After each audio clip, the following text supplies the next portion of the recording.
I've recently partnered with a nonprofit company that prioritizes what is really important in youth sports: kids, conduct at games, and coach education. It's time for a change. Check out trustedcoaches.org. Hi, I'm Chad Greenway. After retiring from the NFL, I've embraced my new role coaching my kids. Coaches may have the biggest impact on a young person's life. Unfortunately, youth sports are littered with coaches that are focused on the wrong things. That's why it's so important that parents can trust who's coaching their kids. Can you trust your child's youth coach? Our Youth Basketball Association made the decision to utilize trusted coaches to train, screen, and educate all of our basketball coaches. Go to trustedcoaches.org to learn more. I'm a trusted coach. Are you? If you're a single man under the age of 35, you'd probably like to know what the ladies are looking for on an online dating site. A guy who had a few drinks and later got pulled over for buzzed driving.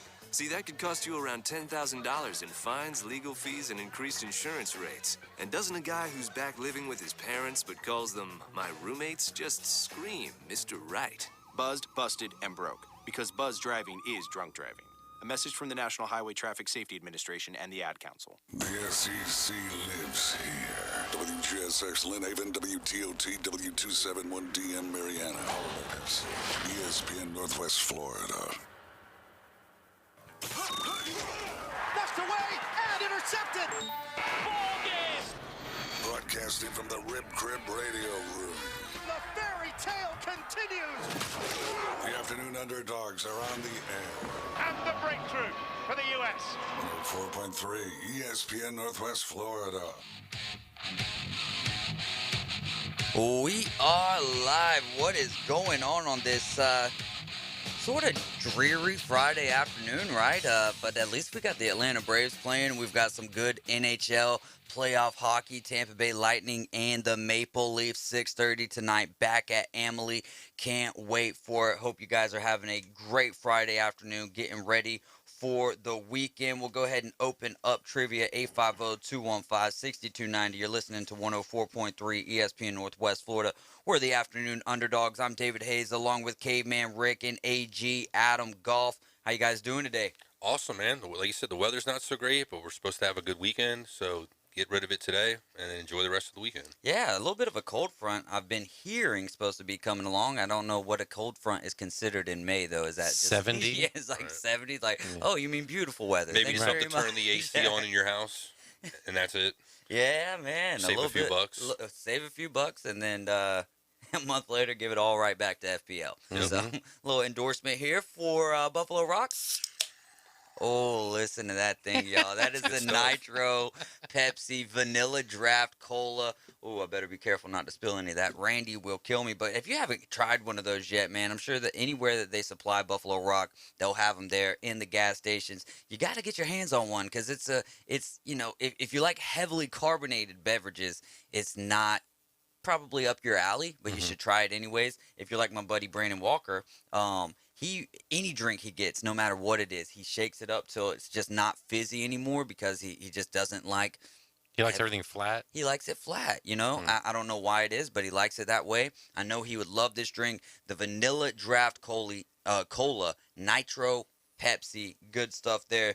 The trivia question, Kentucky Derby is tomorrow afternoon. Adam Goff has got a set up for a segment at 5:30 today where he's going to dig into the field, how to bet. The man is from Louisville. He knows what's going on. And so excited, appreciated that we've got you in the booth with us here today to be able to bring the best for the people. But I was talking real quick. I was just talking with my mom today.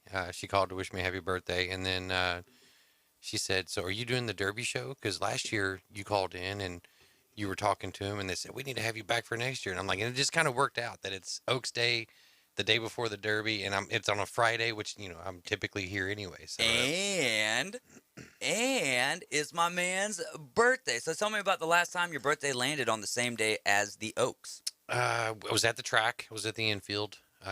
Hit the first race I was there for, which was like the second race, for about $100 or so. And then, put a $2 trifecta box on the Oaks. And, the third horse that I needed came in by a nose, and I ended up winning like $446 on a $12 bet. So, That's a birthday. Yeah, Yeah, that not is bad. a birthday. So big shout out to AG. Happy birthday. Y'all shoot him some happy birthdays on his Facebook, Adam Goff. Shoot him into 850-215-6290 or call in and wish him a happy birthday. But yeah, that is some great stuff.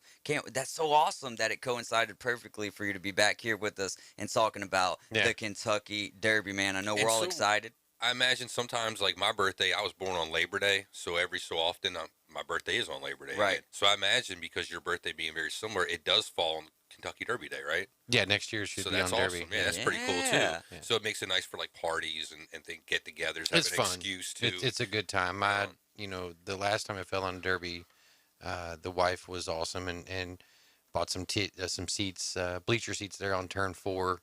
So we went out there, and then one of my employees, I'm not going to mention any names, I don't want to get any trouble, but former employees, I should say, she worked there at the track, and she got us up into like the Millionaires Row area, like not with like Tom Brady and all those guys, but like I wouldn't want to just hang out with them below anyway. that. But like just below that, so like the really, really nice area. Yeah. And so that Could was you really see anything though interesting. with all the big hats? Oh yeah, the hats are everywhere, dude. You know what I'm We'll- saying? But you're able to see. I mean, were all the hats No, blocking yeah, your view? yeah. But we'll delve into all that later. I love it, man. 5:30 for the Kentucky Derby with Adam Goff. The trivia question, 850-215-6290. What horse won the very first Kentucky Derby all the way back when old school was first donning this earth in 1875? You want to hear a quick story about horse racing and where a name or a word came up from? Go ahead. Yeah, All right, why not? so this is something I've heard actually on this radio station. It was on a weekend day, probably about maybe 5 or 6 weeks ago, going to Walmart or something, and they were talking.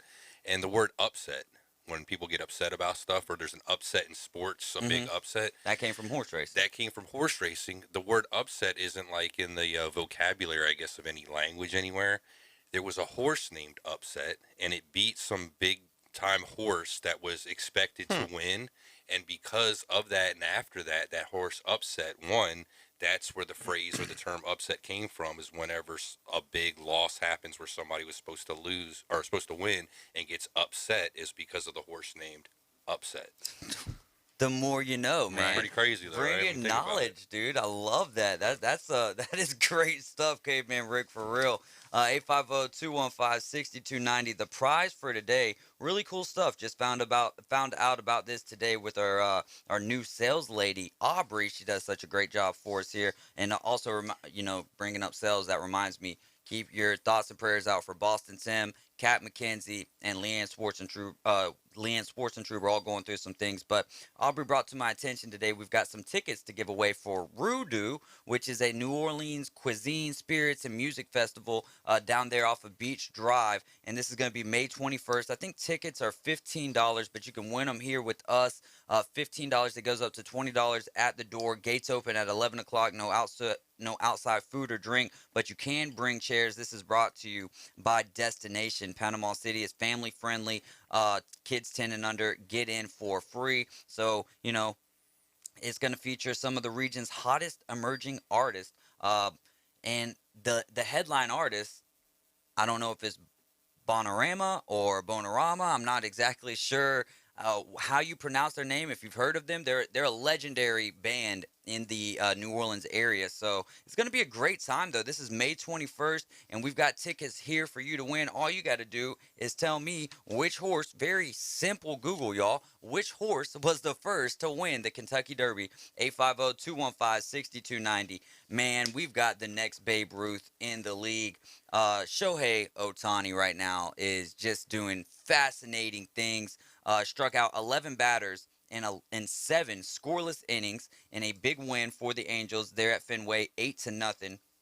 But he also hit a double off of the Green Monster. I think it was plus 100 miles, like 105 miles an hour off the bat. And he knocked, you know how at Fenway they have the numbers up of the pitchers, right? Who's on the mound. So his 17 was up there. He hit the wall so hard the number fell out of the wall. Yeah, his own number. His own number. That's pretty crazy. Like that's the crazier part. I think that how coincidental that is, though. But and Chris Branch, who we had on the show with us the other day, who does the Athletic Pulse. If you haven't signed up, look, it's free. The Athletic does require a subscription, but the Athletic Pulse is free. Follow Chris Branch Chris Branch on Twitter, but he said in his article, I'm pretty sure with Shohei doing that, that means that every Red Sox player has to take a shot.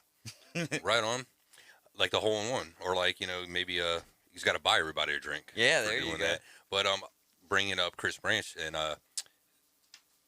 getting the newsletter, when you guys were talking to him the other day, actually I happened to sign up for it right then and there while I was at the house listening to you guys, and I've been getting that in the mornings now like you do, and it's awesome. So yeah, you guys should do it. It's great stuff because like one of my favorite things It takes like a minute to do too. It won't take you very long. And it takes about 4 or 5 minutes to read, and it's very enjoyable because it covers the gamut of sports, and it also has links in there. So if you didn't get to see something, you just click on the link. It takes you right there, man. Chris Branch does a fantastic job with the Athletic Pulse in the morning. But so he hit third Thursday, and with that made hit the first time that a starting pitcher has hit in the top 4 spots at Fenway, or the top 4 spots of the order at Fenway since Babe Ruth did it. He also threw 81 of his 99 pitches for strikes, which is a career high for him. But how many pitchers in the league were wishing that they were throwing 18 balls compared to 81 strikes? Well, I mean, look at that percentage when you're throwing,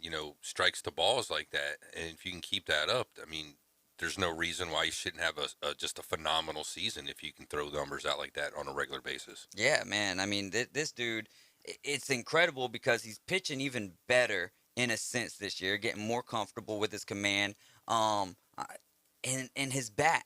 How does he do it? You know what I mean? Like, to stay at this level of the game, and it hasn't been a long time, right?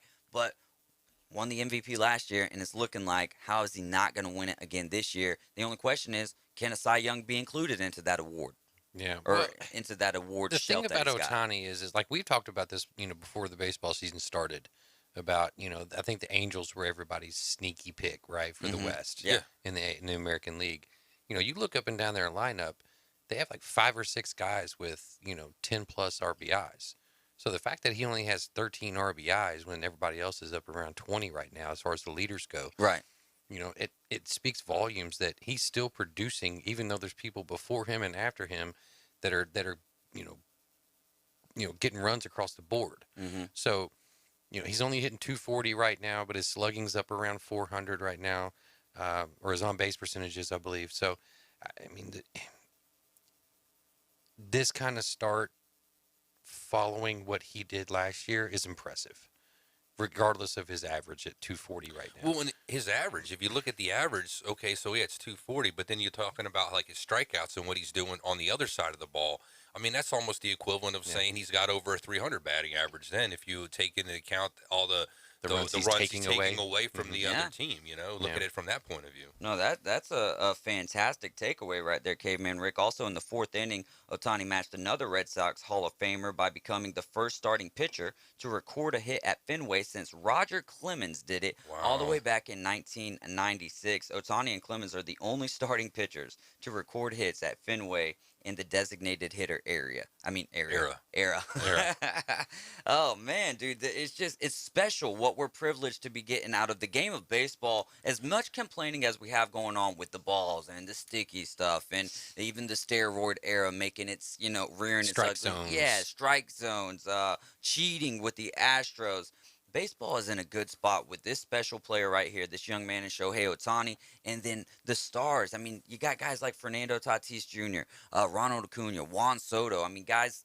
Matt Olson. Matt Olson is another one that's, he's not the flashy fly young star, but the numbers are but there. baseball needs those kind of players too, because if it was just run solely by stars, you got that kid you Green gotta have throwing over 100. Hunter Green, He got rocked yesterday, but he's young. He's only 22. That's what I'm saying. He's a young star, though. I mean, young up-and-coming kid. If he can keep it going, yeah, we'll be talking about him, a lot like next year or something. Well, in 3 years when he's with the Yankees, because the Reds are the Yankees farm system. Yeah, pretty much that. Or you can make the argument for the Seattle Mariners now, too. Oh, my goodness. Let's talk a little bit about Sergio Garcia here. Man. Diva. Yeah, give me your thoughts on what happened and kind of set the table for this situation. So he hits a wayward shot, right? And the PGA allows you 3 minutes to go find your ball. Well, he doesn't like that rule. He doesn't like a lot of rules with the PGA Tour. Mm-hmm. And so, of course, the the rules judge, docks him and hits him with a penalty stroke and says, "You took too long to find your ball." He just raises his arms up and he's like, "I'm so done with this league and I can't wait to be out of here." Something along those lines. And you know what? The rest of the league, the rest of the tour is probably like, "Okay, yeah, go. We're tired of watching you stand over a ball in the middle of the fairway for 5 minutes, waggling and re-gripping and waggling and re-gripping. If you want to go somewhere else, go somewhere else. You've made over $50 million off of this tour. Shut up and hit the ball." Shut up and hit the ball.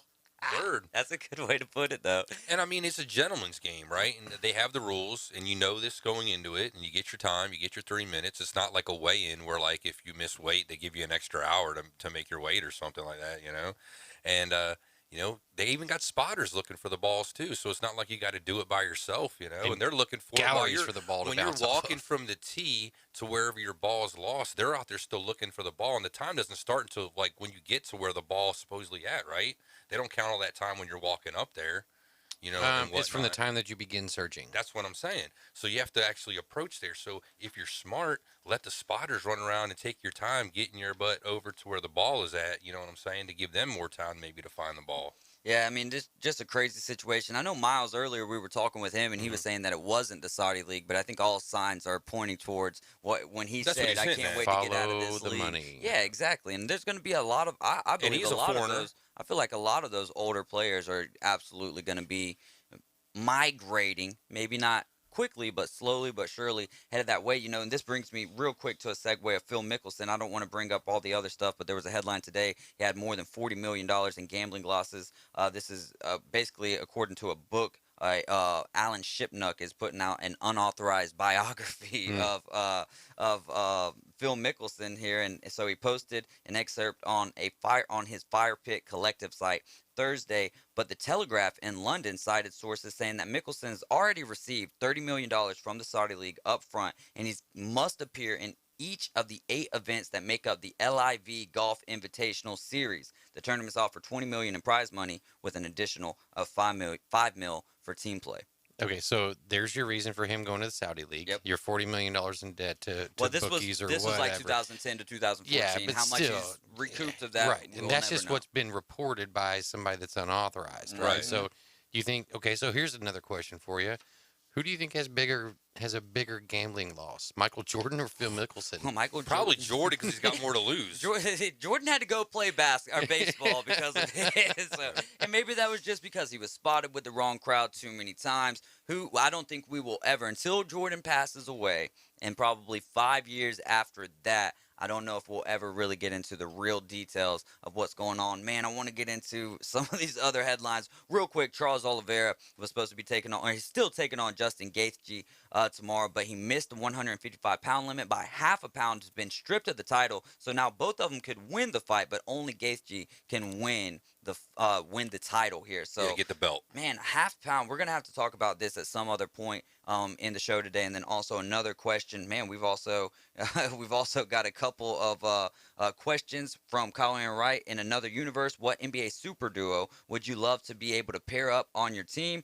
And then Barrett Townsend says, I got a question to get subject off of golf. Well, you just get off of the show for a little bit, Barrett. We'll be right back. No, I'm just kidding. He says, what does a title mean for CP3 legacy? I love that question. We'll dive into it. Defend your stance. But coming up next, get into the NHL playoffs for a second. Keep things rolling. You're riding with the Afternoon Underdogs, 104.3 ESPN Northwest Florida. We'll be right back.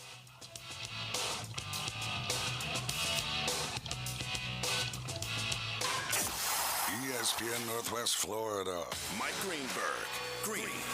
There is a notion out there that they're going to have to trade like Baker Mayfield and a second-round pick to get a 6th-round pick in return, just to get someone to take the money off their hands. That's going to be the steal of a lifetime for somebody. We're writing that guy off too soon. Now, he needs to get it. He's part of the problem himself. And if he doesn't ever get it, then he won't solve the problem. But he's got a chance to. Greeny, weekdays 2 to 4, ESPN Northwest Florida. Weather forecast overnight. This weather front moving through will continue the showers and thunderstorms around the listening area. Partly to mostly cloudy in the low 70s, southwest wind 10 to 20. A southwest wind to west wind 10 to 20 miles per hour Saturday, partly to mostly cloudy with some sunshine in the low 80s. Then sunny Sunday. This weather forecast has been brought to you by Mid-South Lumber, best little lumber yard in Panama City and Youngstown. For 104.3 ESPN Northwest Florida, I'm meteorologist Tim Root. Bay Handyman Services is your complete home services company. Their slogan is listen better, plan better, build better. Bay Handyman Services holds a 5-star rating, and they're a local company serving Bay and surrounding counties. They offer a wide variety of services, from simply hanging a picture to full house remodels. Bay Handyman Services provides 24/7 emergency services. Call them at 850-753-5014 or visit their website, bayhandymanservices.com. Chuck was terrible at fishing. He spent many frustrating hours attempting to get results he saw from internet videos, aggravating trial and error fishing trips, and misguided advice from well-intended friends. Chuck is happy now with his newfound success after he visited Bay Breeze Bait and Tackle, where we keep fishing fun, simple, and successful. See you soon at Bay Breeze Bait and Tackle, located directly off Highway 98 on the west end of Panama City Beach. Los Rancheros has been doing it right for 20 years. Los Rancheros brings a top-shelf dining experience to you with the opening of their beautiful new building.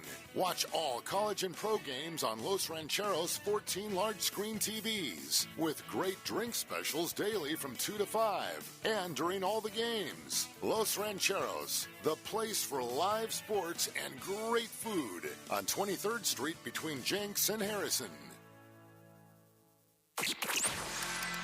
Live from the Rib Crib studio. Hot takes, the latest trades, in-depth interviews. That is my reaction. We break it down for you right here. Very big springboard for the rest of my career. The Afternoon Underdogs. That's the problem right there. 104.3 ESPN Northwest Florida.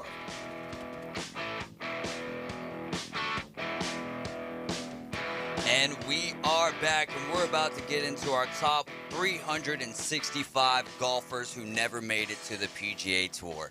I'm just kidding. That was for Barrett Townsend, my man. We're going to keep things rolling, but don't forget, I've got 2 tickets to Rudu, which is May 21st, Beach Drive. All you got to do is tell me for the trivia question, or give me the answer for the trivia question, what horse won the first Kentucky Derby in 1875. A little NHL playoffs in honor of the Lightning and the Leafs tonight. What'd you see from last night? And then let's get into, some of the teams that are standing out right now in the NHL playoffs. But anything stand out to you last night? For me, it was the Predators sticking in the game with the Avalanche. On paper, it looks like the Avalanche are a much better team than the injured Predators are right now without their top goalie. But they did get a win in overtime, 2-1 last night. And then the other game, Stars and Flames. A little surprising there that the Stars took down the Flames 2-0.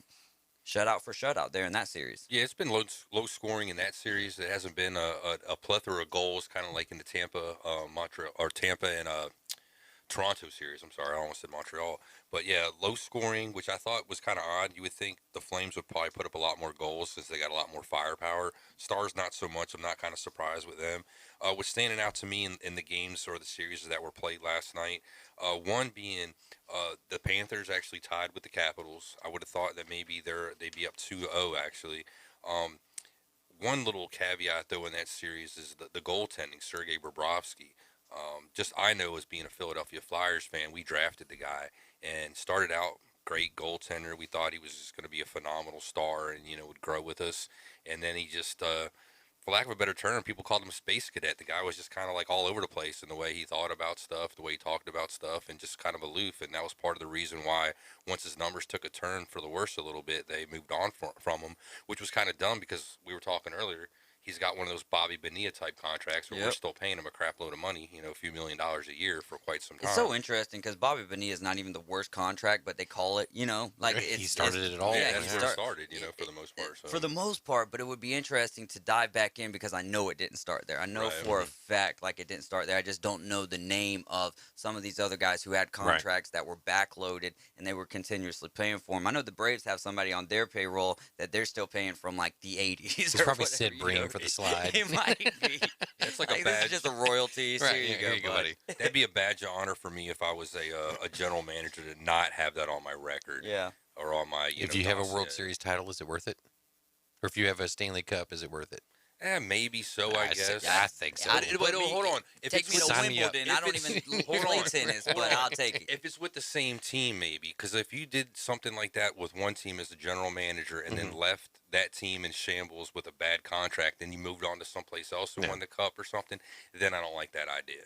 But if it's in the same franchise, you're kind of righting that first wrong. No, but that's what I'm saying. But if the Mets had won a World Series while he was there, yeah, then that's okay. It's worth it. Then I would say okay. Yes. You know what I mean? Mm-hmm. Or if they had success in the coming years after it, even after getting Bobby Bonilla off the roster, because they were able to get other pieces, like addition by subtraction. You bring a championship, the fans automatically forget, or maybe not forget, but it's 100. Further back in the memory bank. Atlanta Braves, we were screwed. What was it? I don't want to say it was Sherholz, but maybe it was. We had two general managers that basically, because of the way that we were dealing with foreign players, just set us back for a little while, and so what Alex Anthopoulos has been able to do since then, absolutely amazing for the Atlanta Braves, and the fans are just, we're past that. So the series tied 1-1 with the Rangers and the Penguins, Panthers and Capitals at 1-1, Stars and Flames 1-1. Everything's at 1-1 other than the Hurricanes, Bruins. They're 2-0, and then also Predators are down to the Avalanche. Right. So what are you looking forward to with your Lightning tonight? Yeah, so tonight is really build upon. Don't let the success that the Maple Leafs had at the end in period 3, don't let them build on that. Continue to be the aggressor, be the bully in the sport of hockey, rather than react to the way that they press. Corey Perry and Pat Maroon have to. They've got to play with Wayne Simmons, right? They've got to aggress him. What I think Tampa needs to do. This game's at home now. They're left Toronto. Yeah. Now it's at home. They need to get out to a good early start. They don't need to start off on their heels, let Toronto start rolling and get, the building quieted down and get it all in their favor. Tampa Bay needs to come out, hopefully get a goal maybe in the first 7 to 10 minutes, get up 1-0, get the crowd into it. Don't let Toronto get rolling, because if they do, then I think they're going to have a hard time. If you let Austin Matthews shoot downhill, it could be a long night. I have a question. As a person that's not a huge hockey fan, if the Stanley Cup Finals are on, I'll probably watch it. But, you hear all the time in basketball, NBA, college, NFL, Major League Baseball, the officiating sometimes plays a huge role in not just games, but also series. I don't hear that a lot from a hockey. Is that because they're just so much better, or is it just maybe they're not as big of an influence? Let me, because I know that you can expound deeper on this. For me, though, I think it's because the NHL is the last sport that is letting the players police the game more than what the officials do. You know what I mean? I think that plays a big role. And but there is situations or certain games or series or something where you will see the referees be a little bit more dependent on the whistle rather than putting it away, because once you get to playoff hockey, let the guys play. They swallow the whistle in playoff hockey. I'll just tell you that. I mean, the refs, they're going to let the players play. Like you already talked about them policing the game. That is one just stellar thing I love about the NHL, that they let those guys do that. And that helps out so much in so many ways that we can't even probably talk about right now and get into it all. But that's huge. Something else, the intensity level, like we talked about that too earlier in the week, about how some other sports it kind of dies off or slows down. Hockey, it picks up.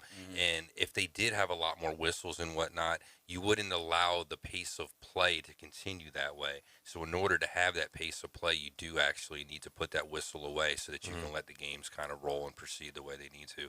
Not to mention, I mean, you do get those 2 intermissions. They don't have one halftime like they have in a lot of other sports. I think that actually helps out too, because those guys get essentially 2 breaks during the game instead of just 1. Yeah. And then come out a little bit, maybe a little fresher, you know what I'm saying? And they're not playing the whole time. I was just curious, because like you said, you hear about, fans complaining all the time about, well, this game and this series and in all other sports, but I don't really hear much about it in hockey. So it was just interesting. And then the players and coaches don't use it as a tool. Like, you remember how, a Phil Jackson would comment on officiating after a particular game to kind of get stuff, to plant the seed. Every game in every series for the next this game. NBA playoffs has been that way. You don't ever hear that in the NHL. You don't hear coaches going down that road, so you don't ever, have that seed being planted where the officiating crews feel they have to lean more one way the next game because of something that might have happened the previous game.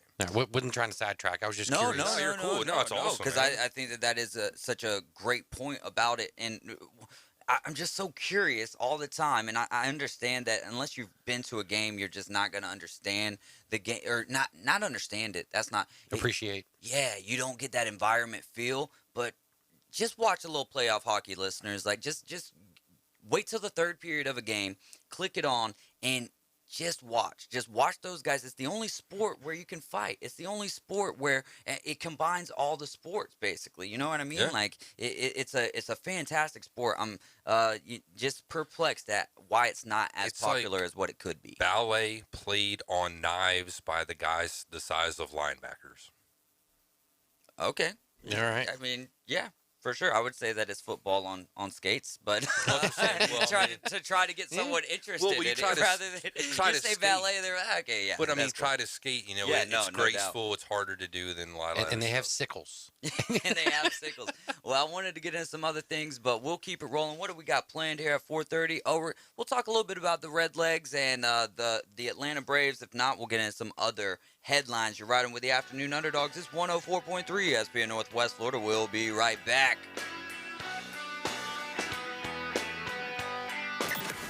Weather in the Panhandle never stops.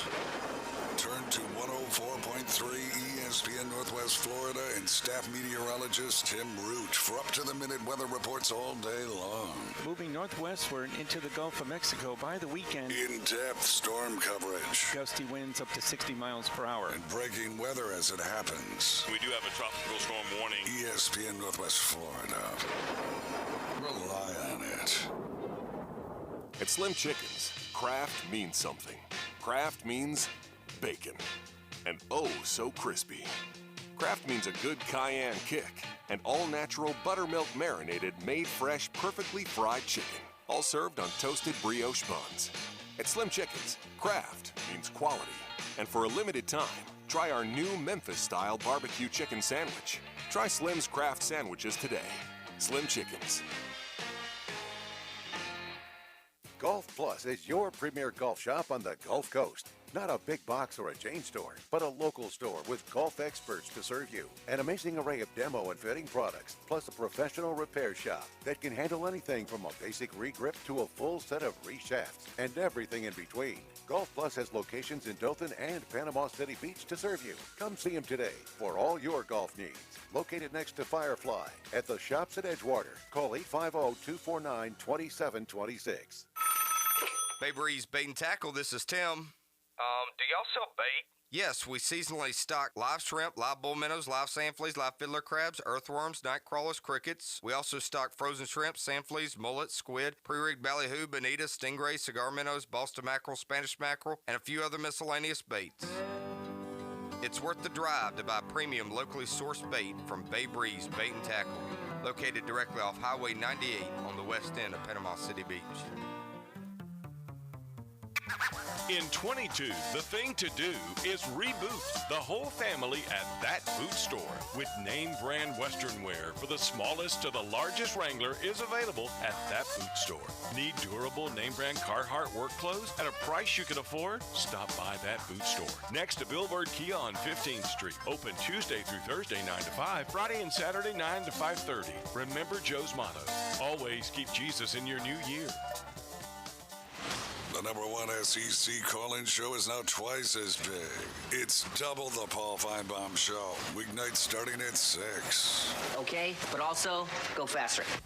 Now back to the Afternoon Underdogs. Live from the Rib Crib Studio. 104.3 ESPN Northwest Florida.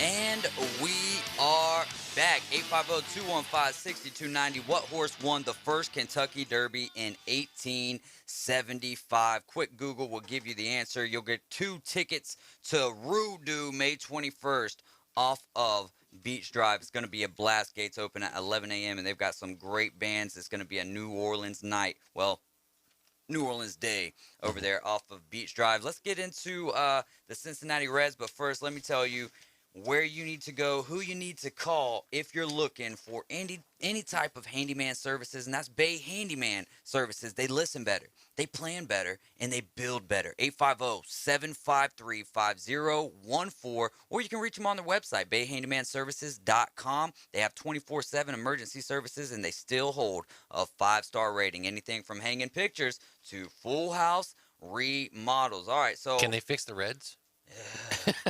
I saw someone on Twitter today say, what is the one thing that would help the Reds or whatever? And I was like, if they ownership, if they juice the balls and only the Reds could just use the juice balls, maybe that would help. But with a batting average of 203 as a team, that could still not even work for I them. saw a meme yesterday, the day before, where it said they were on pace to win 22 games this year. They're 3-22 right now. That was pretty ridiculous. Yeah, I was like, wow. For Rapid Fire yesterday, Kyle really wanted to ask the question, over or under 30 wins for the Reds. It's tough right now, man. It's tough sledding. It's tough to be a fan. I hate it, and I don't want, like, I'm not really trying to beat up on the Reds, but this was in the Athletic Pulse today. Yeah. And, you know, I use that. I use him and Dan Gartland, who does it for Sports Illustrated. Very similar type of morning application that just kind of takes you through the world of sports.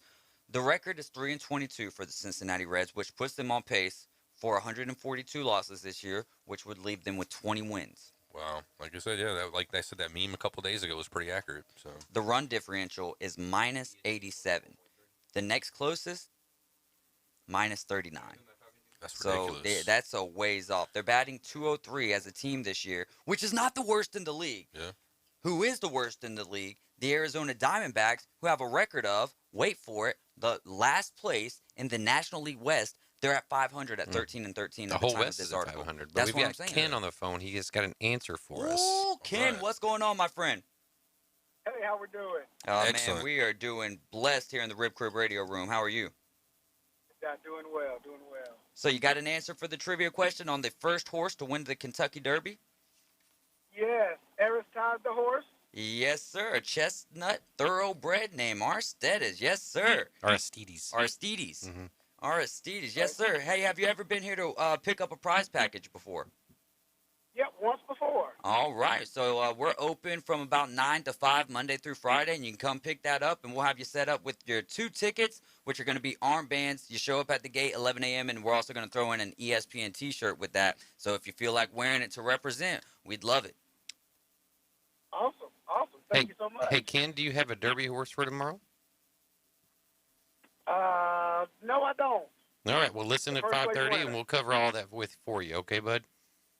Awesome. Thank you. All right. Thanks so much for the call, Ken. That was great stuff, and he got it right. He also won 2 tickets to Rudu. I'm telling you guys, this is going to be fun, and I've got about, oh, man, we've got a lot of tickets to give away. So next week, make sure you're listening Monday through Friday from 4 to 6, and we'll start off every day with chances to win 2 tickets to Rudu. All right, so back to the Cincinnati Reds. And how impressive, though, is it for a team to be hitting underneath 203, have the worst batting average as a team in Major League Baseball, and to be sitting in the toughest division at 13-13. They're not playing a ton of games against they're not playing a ton of divisional games at this juncture, but they're still putting together wins, man. You know, sometimes it's like, you win games 1-0, 2-1, and those are the reasons why you probably have a low batting average. You're not scoring lots of runs, but you can still pull off some wins. A win's a win. Who cares if you win by 1 run or if you win by 100 runs? It still counts the same in the end. That's a great point. I mean, hey, good for them. Cincinnati, though, like, I'll say, what can they do to change things? I mean, did they need to change, like, ownership to get, like, because it's been a while. Like, the GM, Nick Kroll, came out yesterday, and he said that, all of this is on him. And I understand what he's trying to do, right? Because he's in a tough spot. Because the Castellinis and that they lead that entire ownership group, because it's a big conglomerate of hundreds of people that own the team. But the Castellinis are the main ones, right? And Nick Kroll, to me, is just like a puppet that they're just manipulating and saying that, no, this is what you need to do. This is what you need to do. So I think Nick Kroll's in a tough spot because he's coming out and saying that, well, this is my fault. We thought we were putting a team out there to win. But at the same time, though, and I said this on our Seeing Reds podcast with Kyle Wright, which y'all can listen to On Spotify. On Spotify. Great stuff there. So what I said was whether you like the team that was constructed as a fan, whether you like the team that was constructed before this season or not, this is still not that team. This team is the Louisville Reds, which Louisville Bats is the AAA affiliate of the Cincinnati Reds. This is the Louisville Reds because if you look up and down that lineup, there's guys that shouldn't be on a major league roster. They shouldn't even be on the 40-man. Shouldn't be on the 40-man, and they're playing prime. They're starting. They're playing prime time. Could that bode well for the future of the Cincinnati Reds, or is it even with Hunter Green? Like I was talking with Kyle yesterday, and he was like, maybe, Hunter Green bringing him up this early could hurt his longevity. What do you think about that? I don't think so because, and getting back to your previous point, that these aren't guys that they're going to be counting on down the road. Yeah, these are just replacement players. These are just guys that they're having to just fill in holes so that they don't start the clock on some of these guys like Matt McClain, who is ripping the cover off the ball. Ellie De La Cruz, who's down in Double-A, killing it. So they've got a number of guys that are down there that are young, anywhere from 18 to 22, 23 years old, that are just ripping the cover off the ball or pitching really well, and they're not going to bring them up because there's no point in it right now. So they're going and they're finding all these guys that are has-beens or never-wases and just filling holes because I think they have 13 people on the IL, whether it's COVID related or not.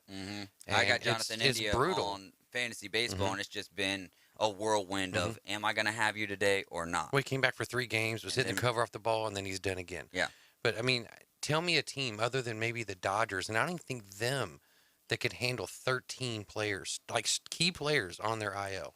Right. I mean, if there is a team out there that could, it would be the Dodgers, right? But maybe. If there's a team out there that could deal with 13 injured players, especially when it's your core guys, if you can call it that for Cincinnati, it's a couple starters, it's your shortstop, your third baseman, your second baseman, rookie of the year, second baseman. Your young starting catcher, who's a phenom, was on it for over like 10 days. So I mean, it's been brutal, man. So I think my takeaway from this segment is Reds trade Joey Votto. Get him out of there. And he's part of the problem too. Yeah. He's not even hitting his weight. Yeah. And he's on the IL right now with COVID as well. So yeah, but if he went to another team, I feel like maybe it would. Then that's another hole to fill, though. He's such a hometown Adam's guy. Talking about filling all these holes and stuff. If you get rid of him, then that's somebody else. But you're not going to do anything this year at this point. I mean, unless you go on an Oakland A's type streak where you're rattling off 22, 23 straight wins. You're done. I mean, you're in a 3-22 hole. You're 14.5 games back just in the Central. Brewers are playing good ball. Cardinals are playing good ball. Done. So I'm with you. I think if you can trade Joey Votto and he's willing to be traded to a contender, because he does have a then no let trade him clause, go. right? Yeah, absolutely. He's a 10-5 guy. Yeah. Yeah, but let him go. Let him go to some place where he can play, and maybe possibly win a title, and then ride off into the sunset before he goes to Cooperstown. Oh, man. That would be – you think if he – because I feel like with him playing with the Reds, at least his opening when they had him mic'd up, right? I don't think it was opening night, but maybe – no, it was opening night. Well, it was the Sunday night. Okay, it was Sunday night. When they had him mic'd up, and he was saying he feels like he could play for a few more years. But if he were to get traded, wins the World Series – peace out, homie. Yeah. Been like, what, or 17? come sign a little one-day contract with Cincinnati and he's going into the Hall as a Red, whether he gets traded or not. Yeah, no doubt about it. Who cares about it? I mean, he deserves to win. He deserves to win a World Series, but at the end of the day, it's like if Freddie wins one with the Dodgers. Which one do you think is going to be more special to Freddie Freeman? Oh, absolutely. The Braves, because I mean he's playing on an all-star team right now, so I mean they're expected to win. Speaking of those Atlanta Braves, tonight taking on the Brewers. First pitch is at 6:20. Coverage starts right after the Afternoon Underdogs at 6 o'clock. Tuesday, I'm going to have 3 reasons why I think that the Atlanta Braves are playing underneath 500. So tune in Tuesday, and I'm going to come up with 3 reasons why we are playing under 500. But big news tonight. If you're watching, if you're listening on the radio, you won't be able to see it. If you're watching, though, or you'll see the highlights later, we're wearing the beautiful throwbacks tonight, so we're going to be looking good, with the, the Hank Aaron ones with the lowercase a and all that. Yes, sir. But tonight we've got Chavez going, who's 0-0 with a 2.84 ERA versus Eric Lauer, who's 2-0 with a ERA of 1.93. It's going to be a bullpen night here for the Braves, so we'll see how it goes. First pitch at 6:20 right here on 104.3 ESPN Northwest Florida. Let's see here. Joel Embiid. Supposed to play. Cleared protocols, but he's still out. Cleared protocols. They're saying they're going to update by the day. Right now, they've upgraded him to doubtful. If he does play, he'll have to wear a face mask again. If he were to be able to play tonight, if they were to upgrade him to playing, where does that put the Sixers tonight? A better chance to win than without him is my guess. And, I mean, that's They're the back best at thing home I can tonight, say. right? Yeah, it's in Philly tonight. If he can go, you have to have him on the bench. I mean, even if he doesn't start, I mean, like, you go down 3-0, you're already lost. I know there's people already saying because they went down 2-0, that they're already done. Mm-hmm. But, I mean, you got to win this one because if you lose this one, then you really are done. No team's ever come back from 0-3 in the NBA playoffs to win a series. So, and, I mean, even if you can get 25 to 30 minutes out of him and just cross your fingers that you can get just a little bit more from James Harden. Not a lot more because that's going to be asking too much of the dude, but just get a little bit more from James Harden and then have him beat out there for 25, 30 minutes. It does give you a really much better chance to do something against the Miami Heat, who have just been absolutely dominant in those first two games. Especially in the paint, though. You got to have somebody who can slow down Bam. Mm-hmm. He's been eating. He's playing like Bam Bam right now on the Flintstones. Yeah. You know what I mean? Just whatever he wants to do, he's getting it done. So so that's the thing for me is like at the beginning, if Embiid was playing for games 1 and 2, I don't know if it would have changed to wins or not, but definitely more competitive games. And I can't sit here and say, oh, I got my thumb on the Heat. But then the Heat wins game 1 and 2 without Embiid. Embiid, as of yesterday, right, was not going to play. It's like this series, it's a wrap. Because, like you said, once you go down 3-0, that's it. At best. Now, how great of a story reviver or storyline would this be for Doc Rivers, who's always on the odd end or the bad end of the 3-0s or the 3-1s, people coming back on him? What if he were to be able to create one of those massive comebacks? Would that would be a rejuvenator for Doc, I believe. And that'll probably save his job, if he was able to do something like that. Because, honestly, if they get swept, I don't expect him to be back. Yeah.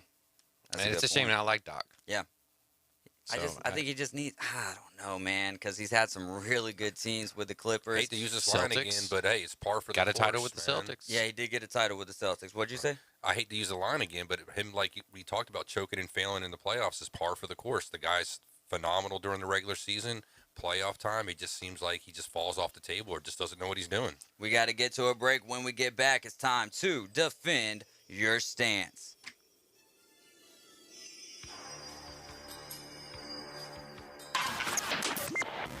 104.3 ESPN Northwest Florida. This is Braves country. This is unbelievable. The 12-15 Atlanta Braves kick off a 3-game series against the red-hot Milwaukee Brewers tonight. The Brewers coming to Truist Park at 18-8. Coverage starts at 6 right after the Afternoon Underdogs. Then tomorrow, coverage starts at 5:05 on your home for the Braves on the Gulf Coast, ESPN Northwest Florida. Weather forecast overnight, 60-70% coverage of showers at thunderstorms, partly to mostly cloudy in the low 70s, southwest wind 10 to 20. A southwest to west wind up to 20 miles per hour Saturday, 30% chance of showers at thunderstorms, partly sunny in the low 80s. Saturday night, mostly clear near 70, and sunny Sunday in the mid-80s or so. The water temperature in the Gulf of Mexico is 75. For 104.3 ESPN Northwest Florida, this is meteorologist Tim Root. Here at Tracy's Fine Jewelry, we want to help you celebrate Mom this month. From mother's rings with her children's birthstones to unique one-of-a-kind pieces just like her. This month is meant to celebrate Mom. From our large selection of beautiful stackable bands to simple, elegant diamond necklaces that will bring a sparkle to her eye. This Mother's Day, show Mom how much you love her with a beautiful piece of jewelry that's as unique as she is. From Tracy's Fine Jewelry. Bay Handyman Services is your complete home services company. Their slogan is listen better, plan better, build better. Bay Handyman Services holds a 5-star rating, and they're a local company serving Bay and surrounding counties. They offer a wide variety of services, from simply hanging a picture to full house remodels. Bay Handyman Services provides 24/7 emergency services. Call them at 850-753-5014 or visit their website, bayhandymanservices.com. Dr. Chad Mitchell, orthopedic surgeon specializing in sports medicine and joint replacement of the knee, shoulder, and hip. He serves our local athletes and our community. Southern Orthopedic Specialist has been the leader in orthopedic care for over 20 years. New patients are welcome. Call 850-769-KNEE to schedule an appointment. More about Dr. Mitchell and Southern Orthopedic Specialist is available on their website, southernorthopedic.com. Southern Orthopedic, getting you back in the game. Damsel in Defense presents Defend Your Stance. Got an opinion? Time to defend it. It's the Afternoon Underdogs on 104.3 ESPN Northwest Florida.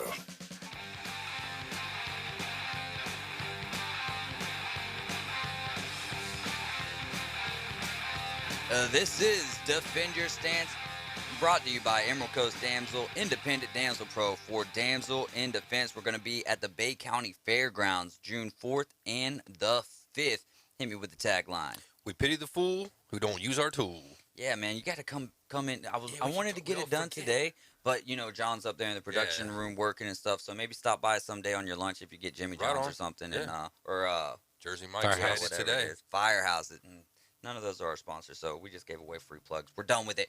Moving on, but I do love my ladies over there at Firehouse. They really do take care of me. Burrow to Chase is a top what connection? How high on the list would you have him? Because now, look, there's no Mahomes-Hill connection. You know, it's the Tua-Tyreek connection. I don't know, I like the Jalen Hurts, A.J. Brown one maybe. But we haven't seen it, though. You know what I mean? It's like you can't throw Carr and Adams into that. So I'd say they're top 5. Top 5? All right. Yeah, they're top 5. What about top 2? Top 2? Stafford Cup, obviously, I think is number 1 just because Cup with the Triple Crown on receiving. And then, Burrow to Chase in their first full year. Brady and Chase in their first full year together. In their first full year, really, not just combined, but individually. I think they're top 2 based on what they did last year. Okay. Man, Brady Evans, especially when Evans is healthy, that's a heck of a connection right there. Jefferson. Jefferson is an underrated one, but I would have them at 3. I think Burrow and Chase, and the beauty of that duo, is how young both of them are, and they played together. So there's the connection there. So it's only going to get better from here. You were mentioning Bengals versus Saints this year, right?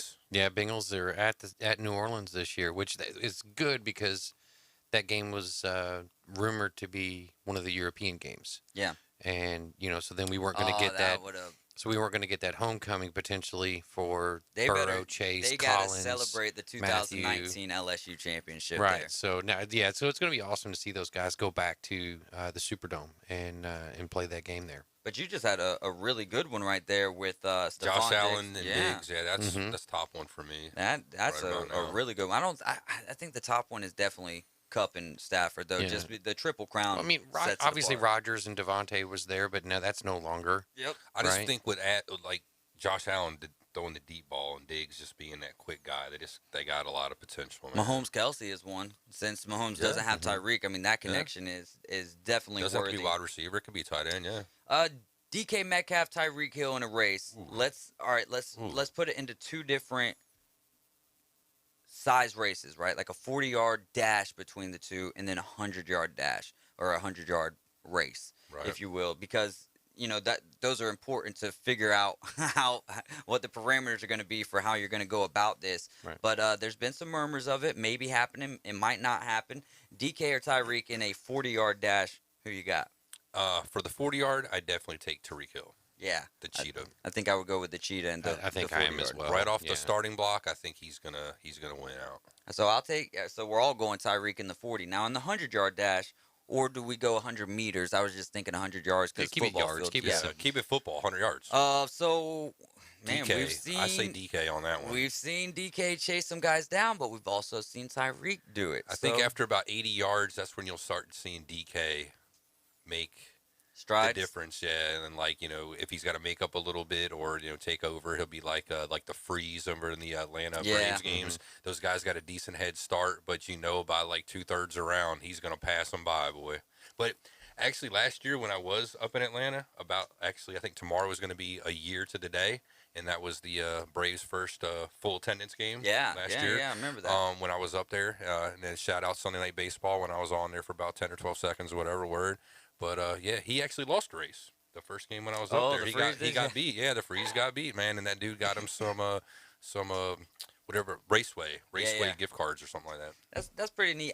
I'm gonna stick with Tyreek in the 100-yard though, just because I mean DK is a lot faster than what he even looks, right? Because he's a monster.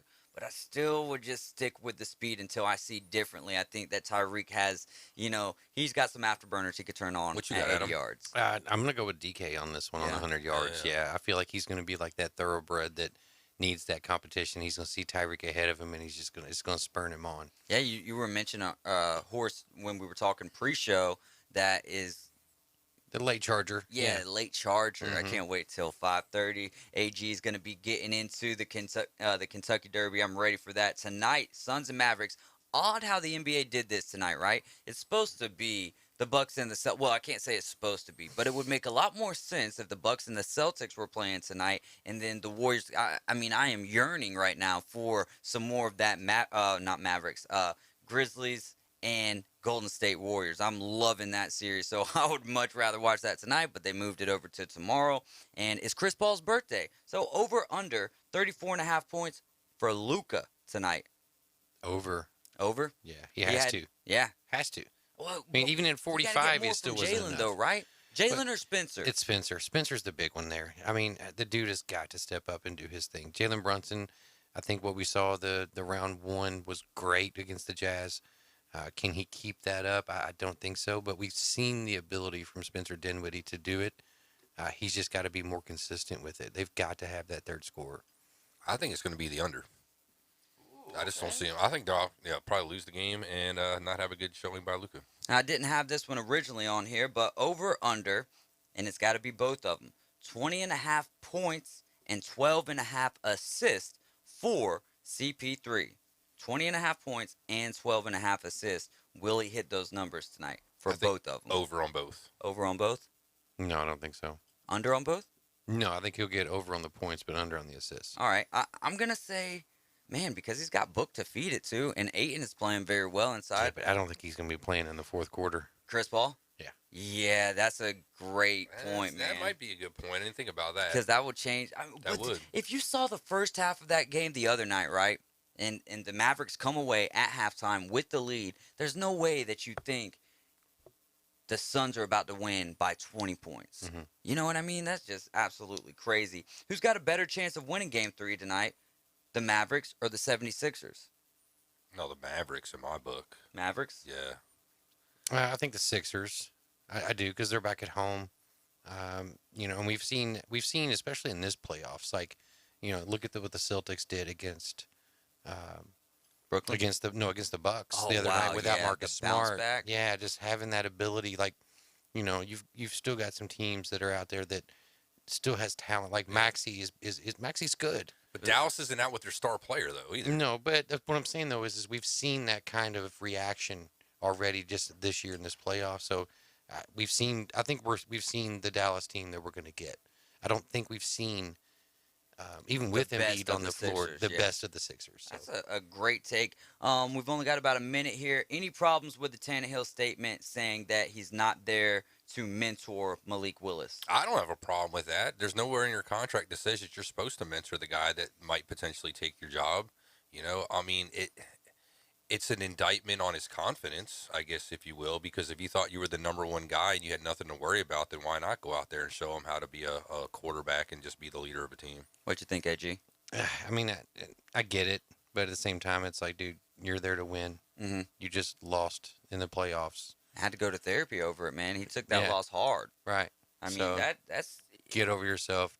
Take care of your teammates, whether they're your replacement or not. Yeah. GM John Robinson said, though, we don't bring, these young players in here to learn from the veterans. They just better learn. You know what I mean? These guys are in here. Everyone's here to compete for a job. We got to take a break. We've got our top 5 favorite sporting events that we've been to coming up next. Only Only 104.3 ESPN Northwest Florida could bring sports fans like you an app this powerful. The sports content you crave is always on. Live stream us everywhere you go. Now with upgraded programming and live game schedules, you'll always know when the Atlanta Braves and your favorite games are playing. Plus, interact with our local hosts in real time and so much more. The new app for the sports fanatic is available at the Apple Store and Google Play. From 104.3 ESPN Northwest Florida. We know that juicy, cheesy, grilled to perfection burger sounds amazing, but it does sound like something is missing. Pepsi, baby. The yin to this burger's yang. Burgers and Pepsi go together like burgers and Pepsi. This perfect blending of flavors makes every bite of lettuce, every sesame seed on the bun, and every sip of that crisp, refreshing, ice-cold cola a journey to Foodtopia. Burgers, better with Pepsi. That's what I like. Is that the sound of an ooey gooey, cheesy, crunchy slice of P-I-Z-Z-A? Obviously. But as good as that sounds, we think it can get even better. Oh yeah, that's the sound of a freshly opened fizz-filled Pepsi. The only thing that can take this flavor medley of crunchy dough, mouth-watering cheese, and savory sauce to the next level. How about another bite? Pepsi and pizza sound like a match made in heaven and taste even better. Pizza, better with Pepsi. That's what I like.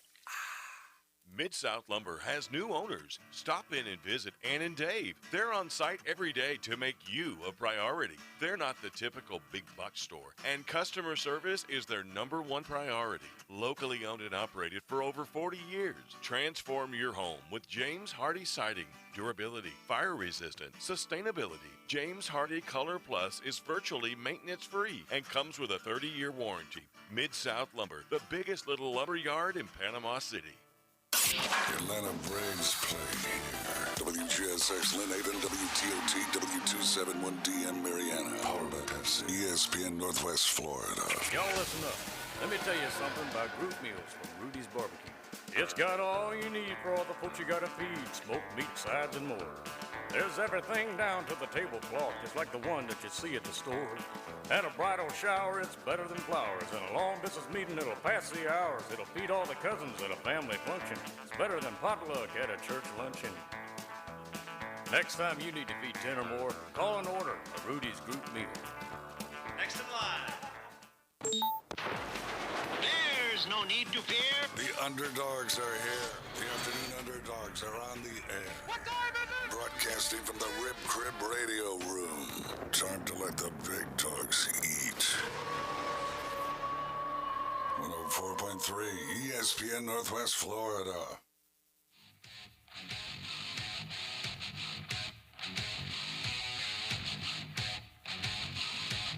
You're listening to 104.3 ESPN Northwest Florida. This is hour number 2 of the Afternoon Underdogs. I'm David Hayes along with Caveman Rick and AG Adam Goff. This is the Top 5 at 5 brought to you by Bay Handyman Services. Listen better, plan better, build better. The office number is 850-753-5014. You can reach them on their website at bayhandymanservices.com. All right, real quick on this day, very coincidental that I ended up wearing a Reggie Miller jersey today. And on this day in 2000, Reggie Miller and Jalen Rose became the first and only teammates in franchise history to both score 40 points in a game and to lead the Pacers to a 108-91 win over the Sixers in game one of the Eastern Conference semifinals. Who won that series, by the way?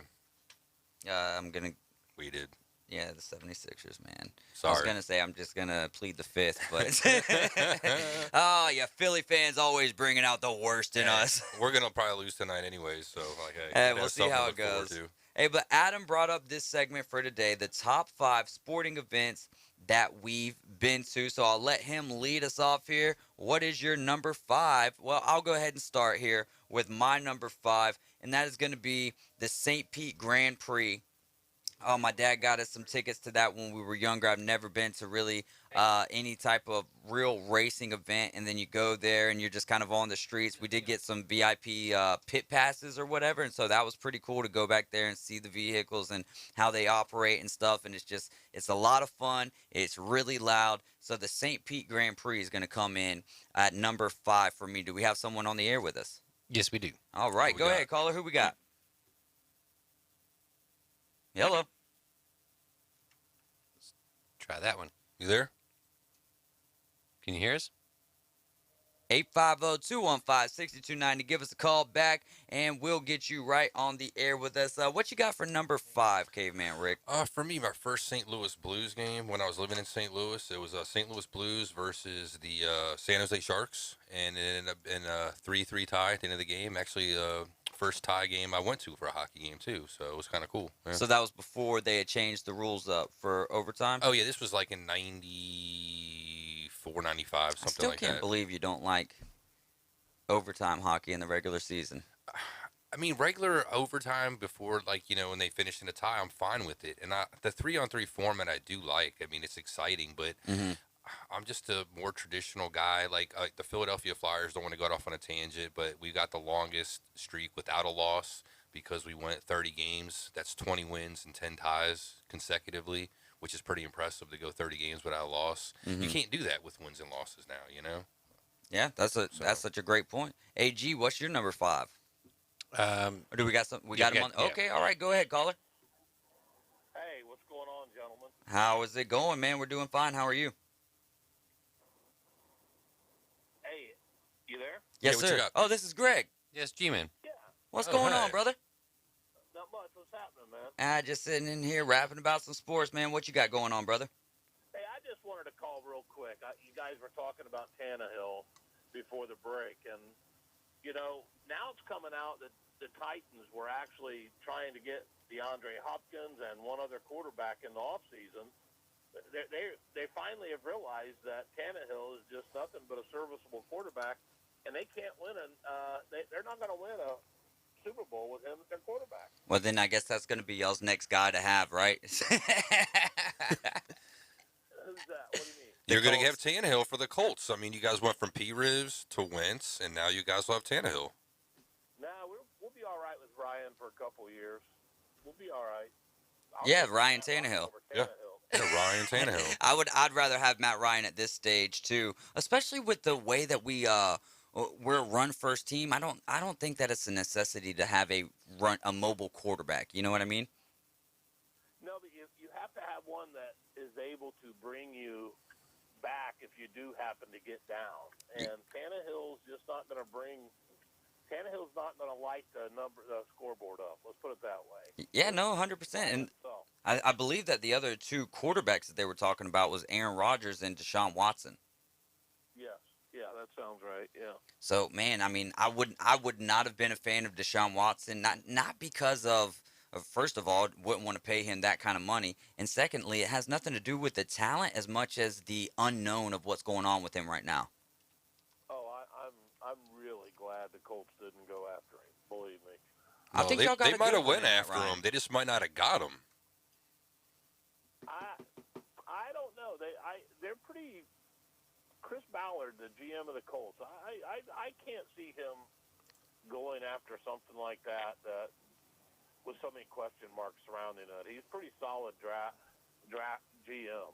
So what's your take though on Tannehill and his remarks with Malik Willis? It's not his job. I agree with him. I don't see where he has to come out in public and say it unless he feels threatened or he's upset. He's obviously upset. I mean, that they drafted him. I don't know why. I mean, Green Bay drafted Jordan Love and it didn't work out. You know, I mean, teams draft quarterbacks all the time. You know, and some of them do and some of them don't work out. Yeah, I'm right there with you. And another thing I think that's getting lost in the sauce is he was one of the first people to congratulate Malik Willis, even though he didn't know he was going to get drafted, did reach out to him, was like, hey, bud, you know, congratulations on being drafted to the Tennessee Titans. And it's not his job to do that. Now, you do want to have the most cohesive quarterback room that you possibly can, but it's more of Malik Willis's job to get saturated in the knowledge that Ryan Tannehill has acquired in his time in the NFL. Well, I think it's your job as the quarterback to welcome him at least and say, hey, you know, like, just try to build some kind of a rapport with the guy, being the leader of the team. What about Tom Brady and who is it, Kyle Trask that they drafted down there last year? That's correct, yeah. Do you think it's Tom Brady's responsibility to make sure Trask is ready to take over for him? I don't. I mean, but you're right. He has to be cordial with them and be teammates with them. I'm not saying he has to, I mean, there's a difference between stepping up and teaching somebody and just being a teammate with them, being a good teammate. Does that make sense? Yeah. Oh, yeah, definitely. But like I said, that's what his job, being a good teammate, is building that rapport and welcoming somebody to your team when you're the guy. Yeah, but it's not his responsibility to teach him. Oh, no, that's what we're saying. Yeah, that's what I said. Like, no, regardless of how much you're getting paid or not getting paid. But I think it is an indictment on his confidence. If you were truly confident that it was your team and your job, I don't think you'd have a problem with it. Hey, Greg, we're doing a segment right now called Top 5 Sporting Events that we've been to. Now, I know you're number 1, so you can repeat that one as well, but give me your top 3 sporting events that you've been to. Top 3. 1997 NCAA Final Four. Throw in the Indy 500 any given year that I went, which I've been to several of them. And the third one, the third one's probably tougher for me. The Iron Bowl 2 years ago, 2019. Oh, yeah. Right on. All right. Well, Greg, what's your number 1 again? My number 1 would have to be the Final Four in 1997. Arizona beating Kentucky. What's that? Yeah, Arizona beat Kentucky. I think Minnesota and North Carolina were also in the Final Four. But it was just a remarkable sporting event that I had passes. I could go anywhere in the building, and I got to go everywhere and got a bunch of autographs. It was really cool. All right. Hey, Greg, for some reason we can't hear you on Facebook, so we're going to go ahead and have to let you go, all right? All right, see you later. Thanks. All right. Thanks so much for the call. If you guys couldn't hear what was going on there, we just asked Greg what his top 3 sporting events were, and we were talking about Ryan Tannehill and how he can't wait for him to be an Indianapolis Colt as soon as Matt Ryan's tenure is done there in Indianapolis. So let's get back to it. We haven't even got to your 5th sporting event. Where you at, AG? I mean, it's entirely personal. It was not anything on the national scope, but it was all of mine are completely personal. Right. So it was 1997. My brother and I got tickets to Freedom Hall to see Louisville take on North Carolina. It was the year after Dean Smith left North Carolina, so it was like Ed Cota and a couple of those guys. Antoine Jameson was there. Ooh. So that was a good game. Reese Gaines was a freshman, and Louisville just absolutely dominated them in that season. That game. It was 99. Excuse me, 99. Not 97. 99. So I would say that game. That was a lot of fun. So Greg had some really good ones as well. And then you know who else would have some fantastic ones in old school? He was there for the Nolan Ryan Robin Ventura brawl. Right. Number 4 for me is going to be March 16th in 2019. Took my fiance Taylor and my dad. We all went down to Tampa for her first Tampa Bay Lightning game, and she ended up. They were playing the Capitals, so Ovechkin scored 2 goals. She got to see that. She got to see a hat trick by Killorn. She got to see 2 really good fights, and then on top of that, the Tampa Bay Lightning won their 55th game, which was the most games in franchise history, and they clinched the division, but not the number 1 seed at that point. That was the year that they won the President's Cup and just kind of fizzled out in the playoffs. But for me, number 4, March 16th, 2019 at Amalie Arena, and it was the first time for me getting to go see them in their black jerseys that they wear on the weekends. Right on. Heck yeah. Number 4. Number 4 for me, I was living overseas, where my mom's from, country called the Azores. They have overseas those rally races that go through the streets or whatever. This is an F1. These are like smaller cars, that are more like those like Subaru WRX. Yeah, like the rally cars. Like, yeah, exactly, kind of like that. And we're at my uncle's place and up in his veranda, which is like the balcony attached to the house, and like literally just like on the second level of the house, so like second story, where the cars are racing like literally right underneath us because the roads are like right up against the houses over there. They don't have like front yards and stuff like like we do here. On these like narrow, streets and whatnot, cobblestone road and stuff too, So we're sitting there, having like a party, adults drinking and stuff. I was only like 15 at the time, sneaking a little bit of this or that too. But checking something like that out for the first time live was pretty cool, and being like at my uncle's house at the same time. Yeah, that is a dope one right there. Number 4 for you, AG. I would have to say I think I've talked about this one before. Sitting down in Great American Ballpark to watch the Reds play the Cardinals, and the brawl immediately happens as soon as I sit down in my seat. That was pretty intense. Brandon Phillips, Yadi Molina, Johnny Cueto kicking people up when he's up against the net there. So that was pretty good timing too, to at least be at your seat, not be like at the concession stand when it's going on. Yeah, I mean my cheeks literally hit the plastic, and it was like back up again. That is great. Moving on to number 3 here. I'm gonna go. Me and my buddy Joe Brewer went to. It was my first ever Alabama college football game, and it was just a few years ago. It was the opening game against Louisville. Mm-hmm. All right, and what stands out to me about it, because the game wasn't that competitive, but it was Jalen Hurts, Tua, right? And the conversation all year long leading up to that game was, who's the quarterback going to be? Who's the quarterback going to be? You know what I mean? Who's going to be the starter? And then I think it was either halftime or after the game there. I believe it was after the game, and who's going to be QB1 moving forward? And he just kind of, I feel so bad for Maria Taylor in that position, because he kind of, I don't want to say he ripped her a new one, but he was very brash and did end up apologizing back to her. But that game kind of sticks out into my mind a little bit more than the other one that I've went to, where it was actually at Bryant-Denny, and my dad was supposed to come with us, and some things happened, so he couldn't make it with us. And so that was kind of bittersweet, you know what I mean, wanting to go to our first game together and not being able to make it happen. We played Missouri, and we blew them out, so... But still, Bryant-Denny as an atmosphere is really bar none. You know what I mean? I've been to a few NFL games now, and college football just takes the cake when it comes to environment. Right on, man. Good pick. For me, my number 3 would have to be Sunday Night Baseball, I guess. Yeah, it'll be Monday. Seconds. Monday will be 1 year ago, to the date, and first time I actually went and see a whole series, 3-game set, too, because usually you go see one game at a time, and never really been to a whole series and see a whole series, so I have to probably say that. Plus the fact, being on TV was kind of cool. Yeah, seeing a whole series would be cool. I have done it to where I caught the end of a series and the beginning of a series. I believe the end of the series was against the Cardinals, and then the next game was against the Brewers. So, I picked those ones out pretty well, and we got cool. 2 wins out of that. Number 3 for me? Yes, sir. For me, it'd probably be, I want to say it was 2005. Paul Brown Stadium, Brett Favre still with the Packers. Oh. They come in, and the Bengals picked him off 5 times. But then on the Packers had a game-winning drive, and they were heading toward us. And we were sitting in one of the end zones, and a fan runs out onto the field, and Favre hikes the ball, and so he's holding it. And then the fan comes over and just rips the ball out of his hands and then takes off down the field.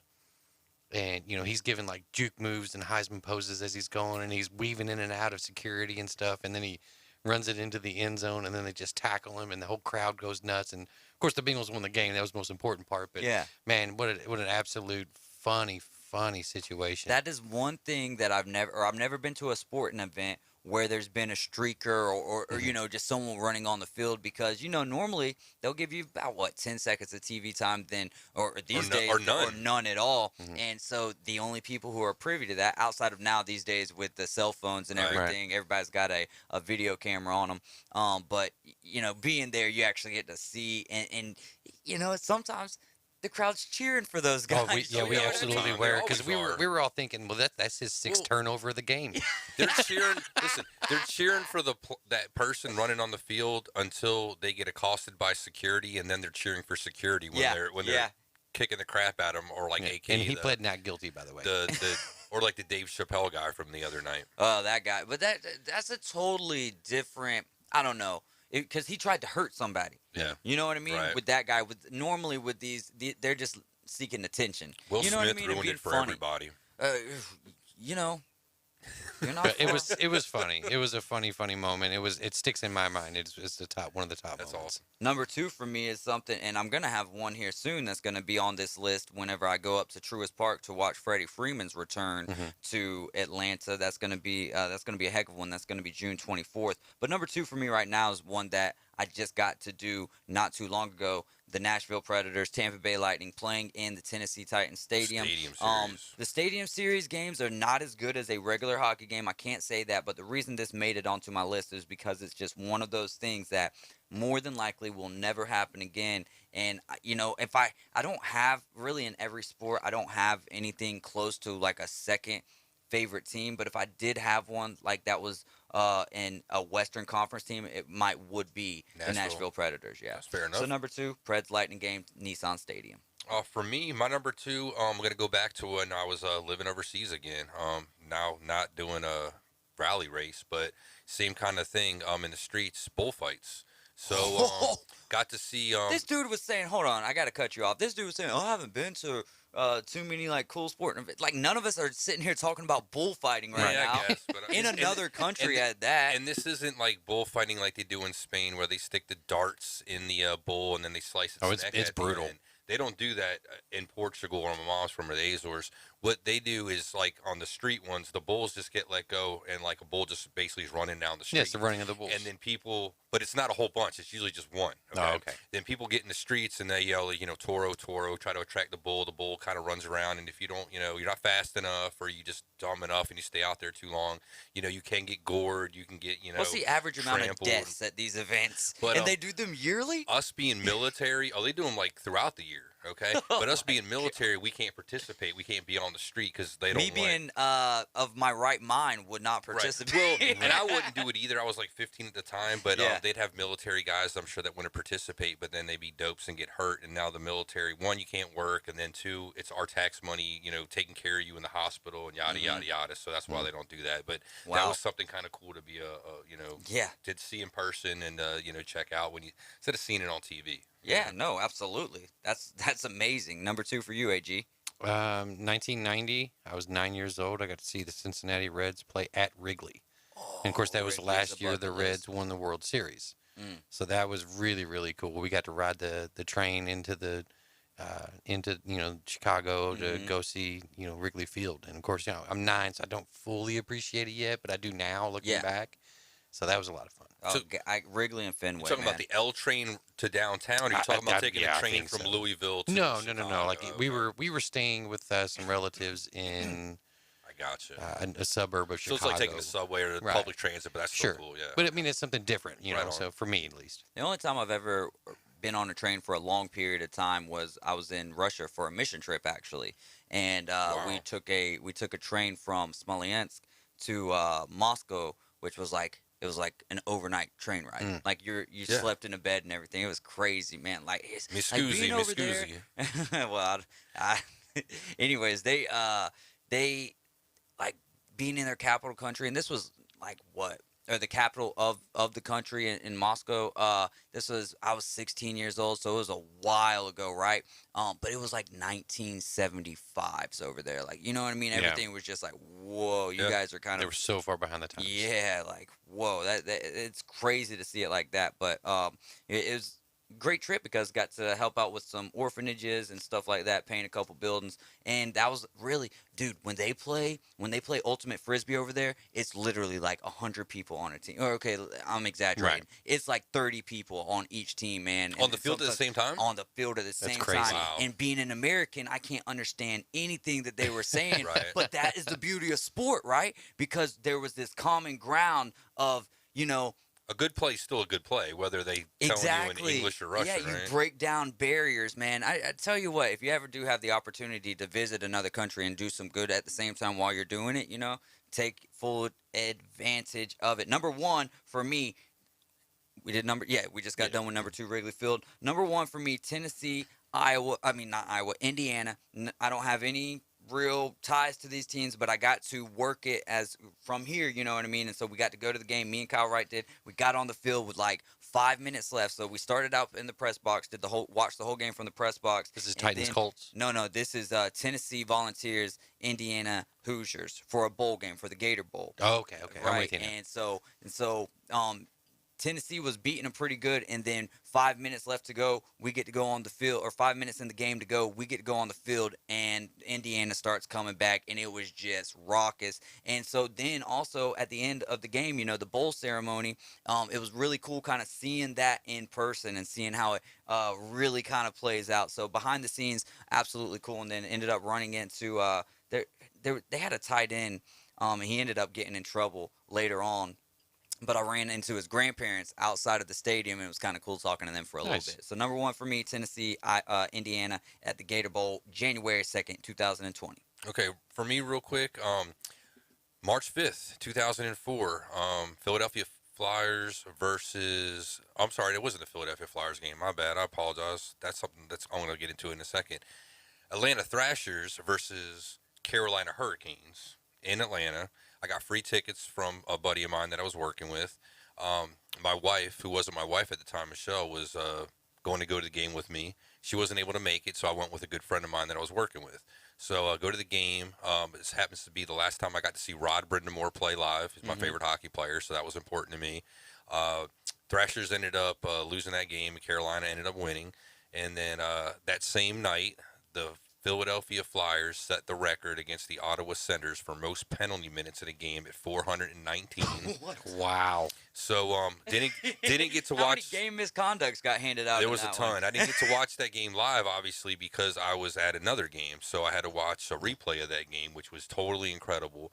But also that same night, because Michelle couldn't go with me to that game, she was coming up there to Atlanta, and that was the first real good time we got to spend like a substantial amount of time together before, like, I moved back down here. So that all happened in that day, and it was a real good day, and that's my best. Nice. For me, it's Lamar's coming out party against Florida State. Wow. At Cardinal Stadium in Louisville. Sitting there watching that unfold in front of you was absolutely awesome. It was a top 7 matchup, I think, at that point. And y'all dog walked. Oh, dude, it was a dominating I bet there were some performance on Florida both State sides of the fans there ball. that were crying. Oh yeah, they left by the third quarter. It was done. It was curtains. But All that right, was man. that's probably my number one. That is good stuff. We got to get to a break, and we're going to get straight into the Kentucky Derby when we get back, man. I'm going to turn it over to AG, and we'll just have some great conversation about the Kentucky Derby.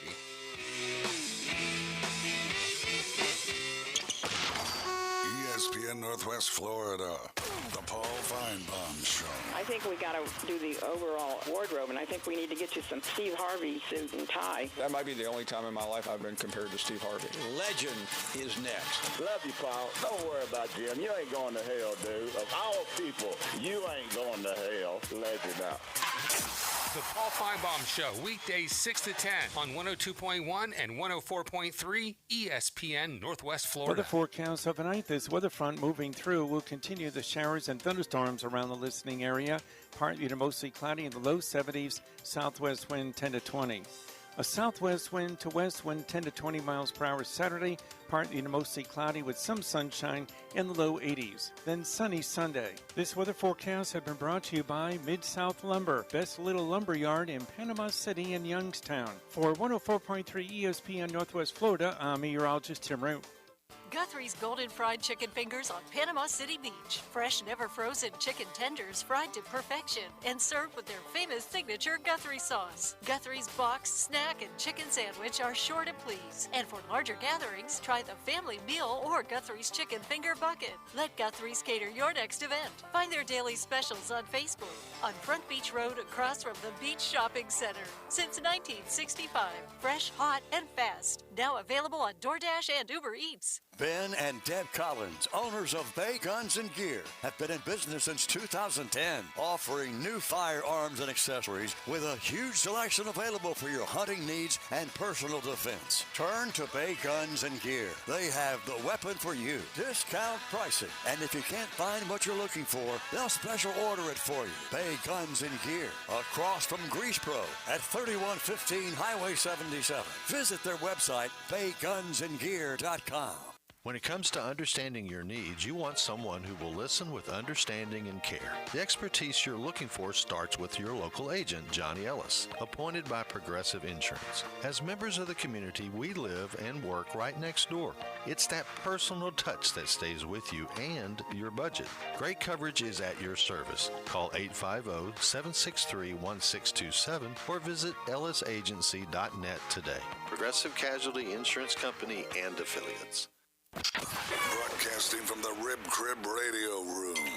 You're riding shotgun with the Afternoon Underdogs. We're going to need some gas money. The Afternoon Underdogs. Fill her up, please. At 104.3 ESPN Northwest Florida.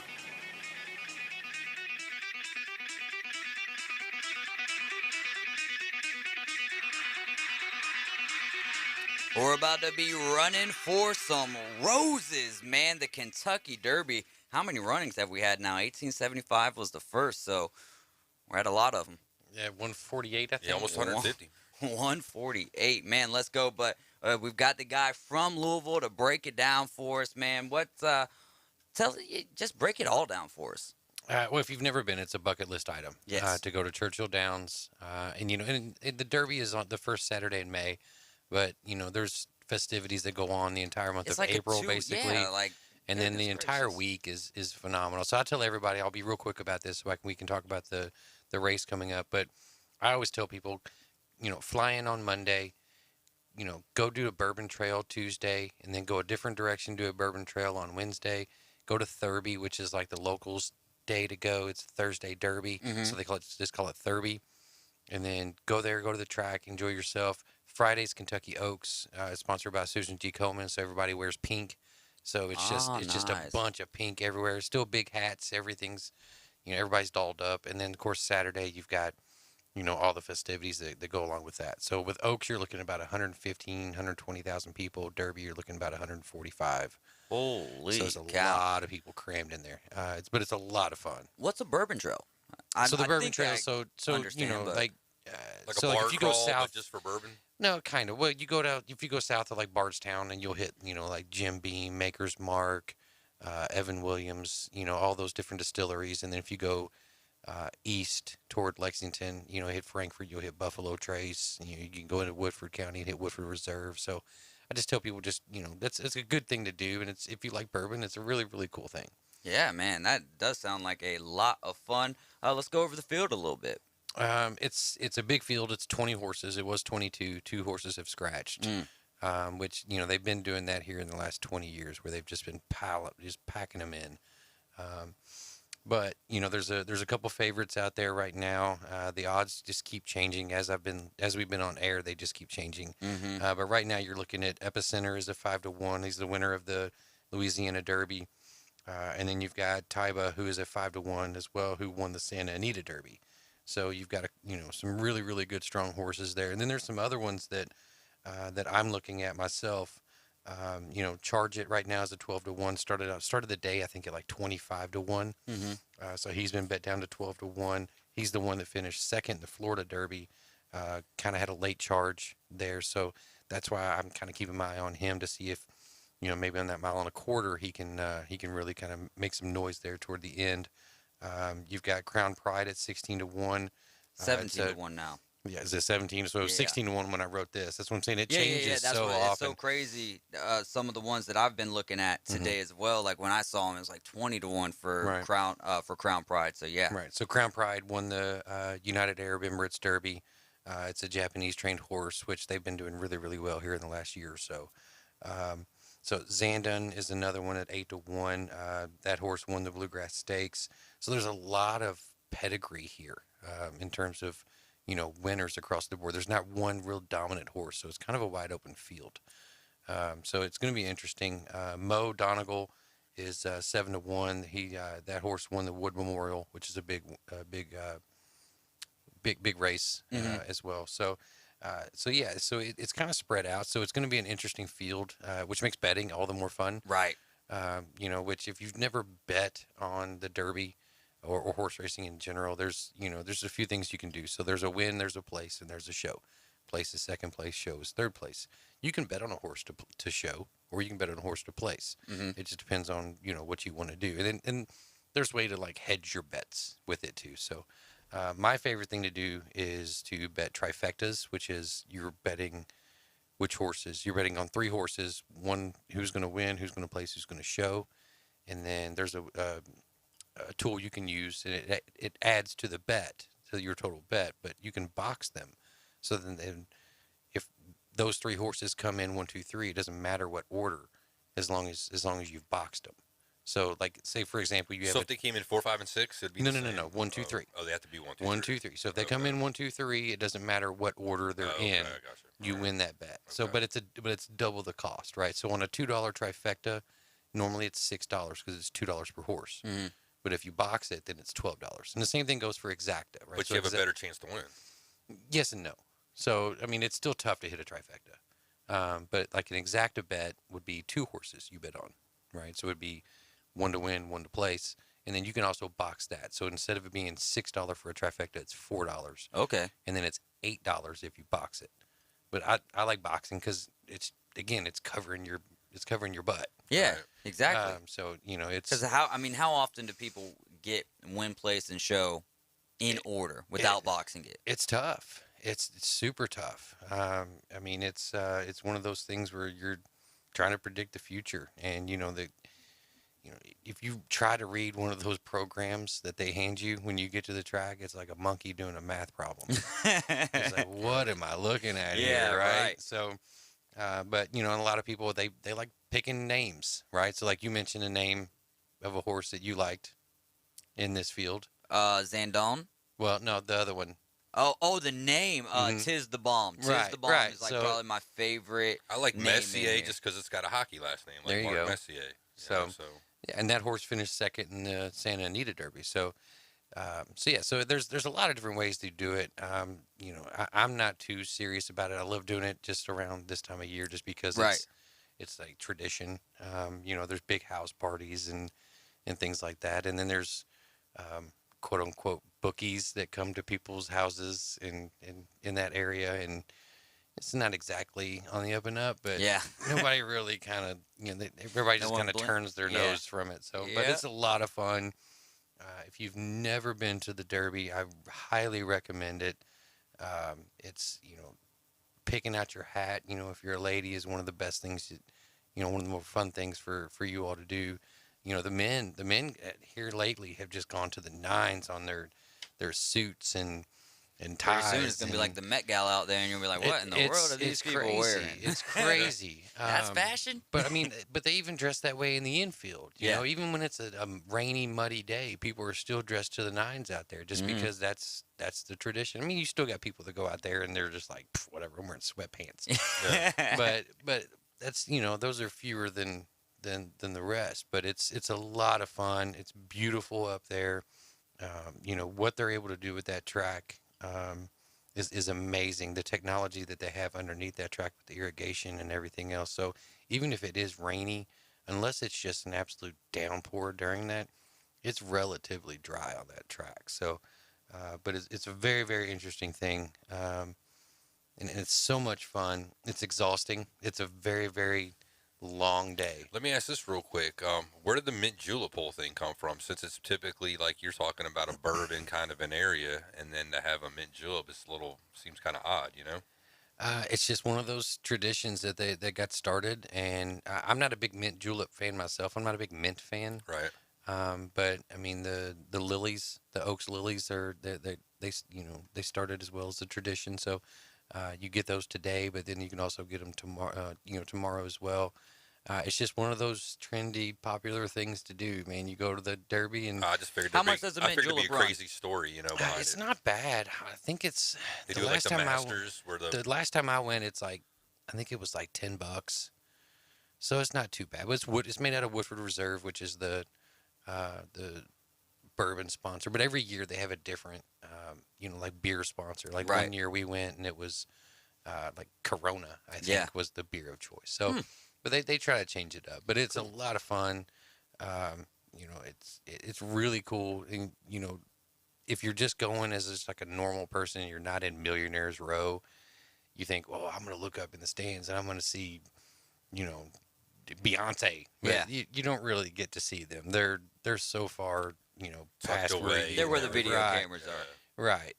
But it's a lot of fun. Like so I let me said. ask you this real quick though. Do any of the horses like Mo Donegal? You said Donegal. All right, Mo Donegal is sitting at 1 right there. How do they come up with the order? And does any horse have an advantage coming out of number 1? There's a drawing, right? So then what they do is they'll do draws, and they'll say, okay, well, in the 1 position, here's this horse. And, okay, so Mo Donegal drew the 1 spot.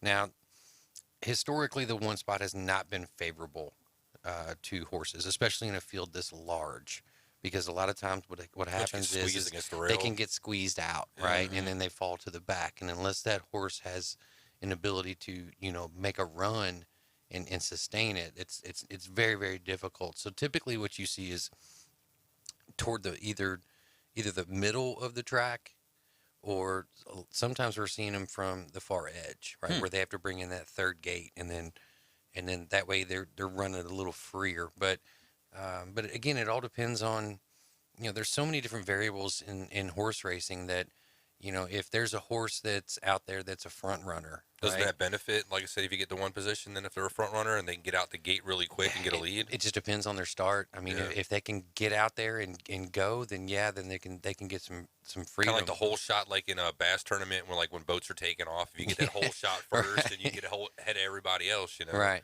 But it's interesting that when you see a horse that they talk about that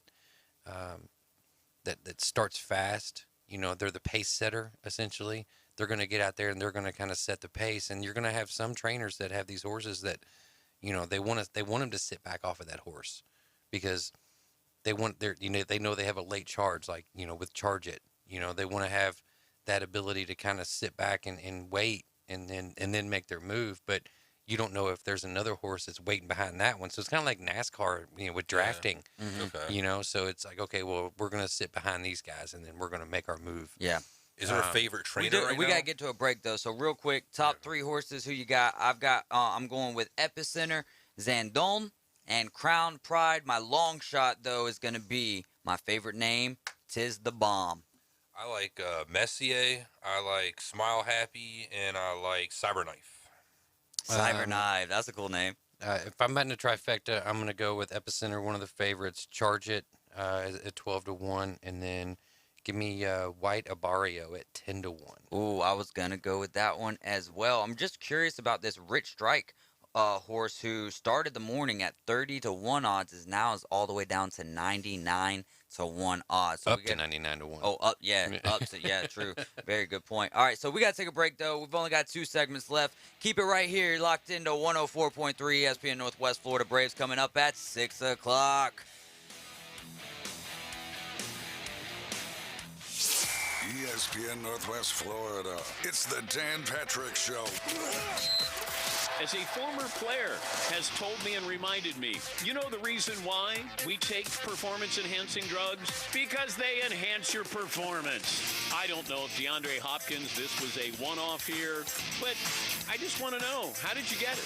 What happened? Did you run it by the team? You can run it by the league. The Dan Patrick Show, weekdays at 9, ESPN Northwest Florida. Los Rancheros has been doing it right for 20 years. Los Rancheros brings a top-shelf dining experience to you with the opening of their beautiful new building. Watch all college and pro games on Los Rancheros' 14 large-screen TVs with great drink specials daily from 2 to 5 and during all the games. Los Rancheros, the place for live sports and great food on 23rd Street between Jenks and Harrison.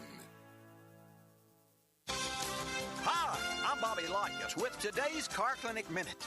Chattanooga has its choo-choo and the Orient its express. But did you know that your car has a train of its very own?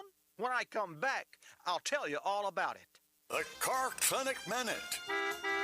It's Bobby Lycus Car Clinic, brought to you locally by Hewitt Tire and Auto. Call 850-769-7323. Your certified AAA service center and hometown towing. Visit them online at HewittTire.com.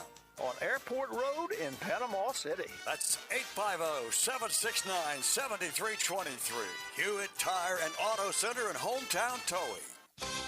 Speeding locomotives have nothing on you. Even energy on Soul Train can't match that of your drivetrain. Okay, enough hinting. Drivetrain refers to all the pieces that together deliver power from engine to wheels. We're talking clutch, torque converter, CV joints, differentials, universal joints, and transmissions. Just like the hip bones connected to the leg bone, all these parts work in concert.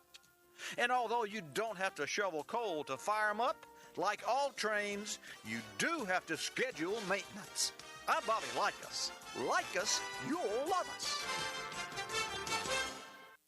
His cologne is made out of tiger blood. He's seen every Vin Diesel movie and... winning. He's dating your daughter. David Hayes is part of the Afternoon Underdogs. Live from the Rib Crib Radio Room, 104.3 ESPN Northwest Florida.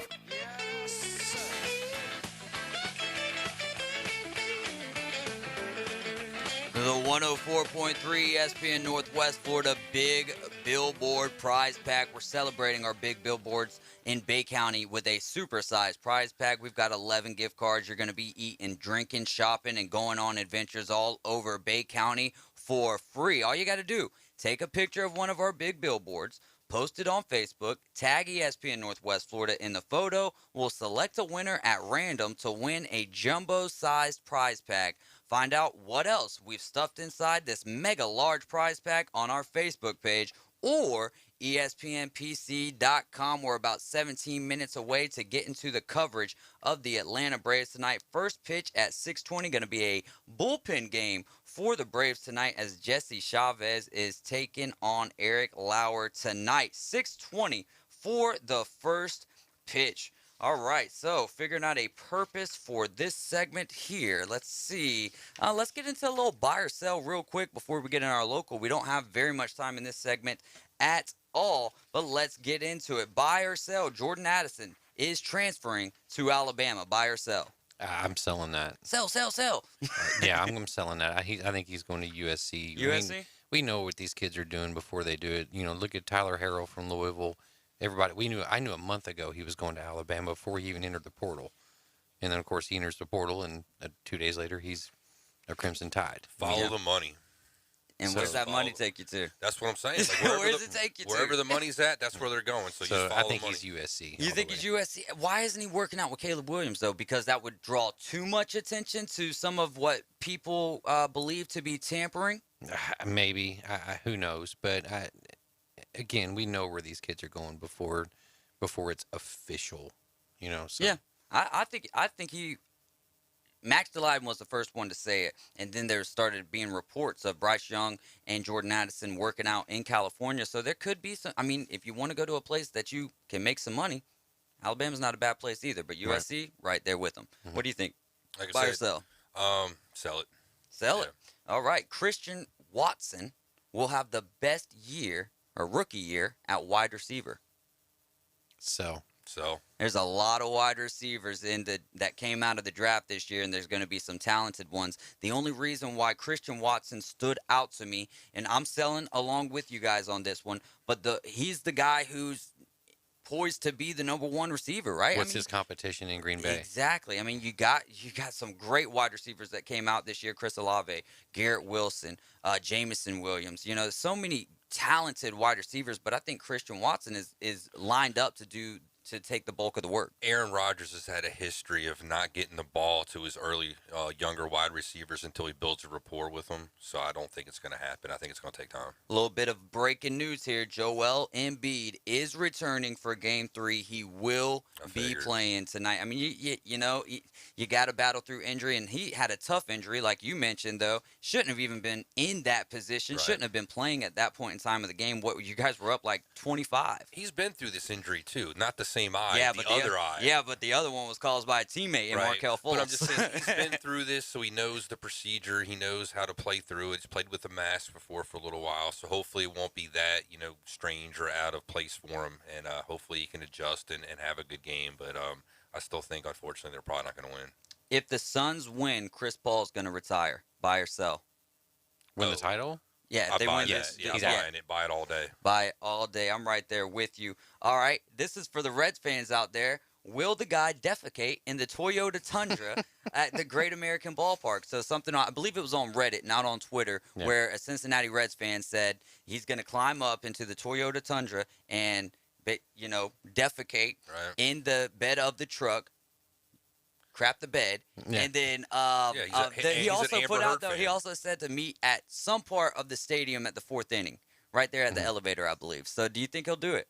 No. I don't think. I There's no don't way. think security lets him anywhere near that. No, but how do they know who he is? Right. But they're going to have people posted up there. Yeah, though, too, that's so. true. Your biggest mistake is talking about something like this before it happens. Right, but now we're talking about this guy. Yep. Whether we know his name or not. It's the bright spot for the Reds. This guy would have been a legend had he been able to pull this off. Okay, he would be talked about eons more if he pulled this off than just being talked about for maybe a day. Oh man, he would be my hero if he did it. He would be your hero? It doesn't take very much to be your hero. But, I mean, then that's so cool. Like, I mean, like to be able to pull something like that off. Good for him, man. Nasty, That's man. awesome, dude. Go for it. Do it. The A's will be in Vegas in 2024. Buy or sell? That's when their contract ends. In 2014 they did a 10-year deal with the Coliseum. I'm gonna buy it though. I'm gonna sell it. I hope it don't happen. I hope it doesn't happen. I think it's a shoo-in to happen. I think it's a sell, and I think they don't go to Vegas, but they go somewhere else. Ooh, the Dolphins will finish higher than the Patriots in the AFC East. Buy or sell? AG. I'll buy that. Ooh. I'll probably buy that as well. It's a little wishful thinking too, wanting to see them not do so great. Yeah, I guess that's a good point. For me, I'm gonna sell this one just because I think that the Patriots, the Dolphins look really good on paper, but the Patriots are a good team. They're a well-coached team. So we'll see how it plays out and see how Mac Jones does in year 2. I mean, this is really a prove-it year for Tua. Jalen Hurts, Mac Jones might have another one. If he plays the way that he did last year and is just a complete game manager, those are the guys that Bill Belichick loves to utilize. So we'll see how it works. I'll sell that, though. I think the Patriots will finish behind the Buffalo Bills. Will we have another Subway Series this year? In the NL, wow, the Phillies just gave it up last night. Yeah, they did. And the Mets are looking really good out of the National League, and the Yankees have the best record in all of baseball. Will we have another Subway Series this year, buy or sell? Sell that. Sell. There's too many other possibilities. It's a long season. Way too many other things Way to too happen. early. Mets will met it up like usual. I hope they met it up because daggum, right now they are, and it's not even 20% through the season right now, but they're running away with it. Last one before we get into our local segment, Baker Mayfield will be a Texan before the season starts. I'm on the fence with this one, but I'll buy it for now because who knows where Baker's going to be. No, I'm going to sell it. I think they're pretty happy right now Davis Mills. with Davis Mills. He's been a serviceable quarterback. Why go a different route? He can be the bridge till they get their next guy probably next year. Yeah. I'm going to sell it. I think they actually believe in Davis Mills. That's crazy. We got to get to a break, though. Coming up next is our local segments.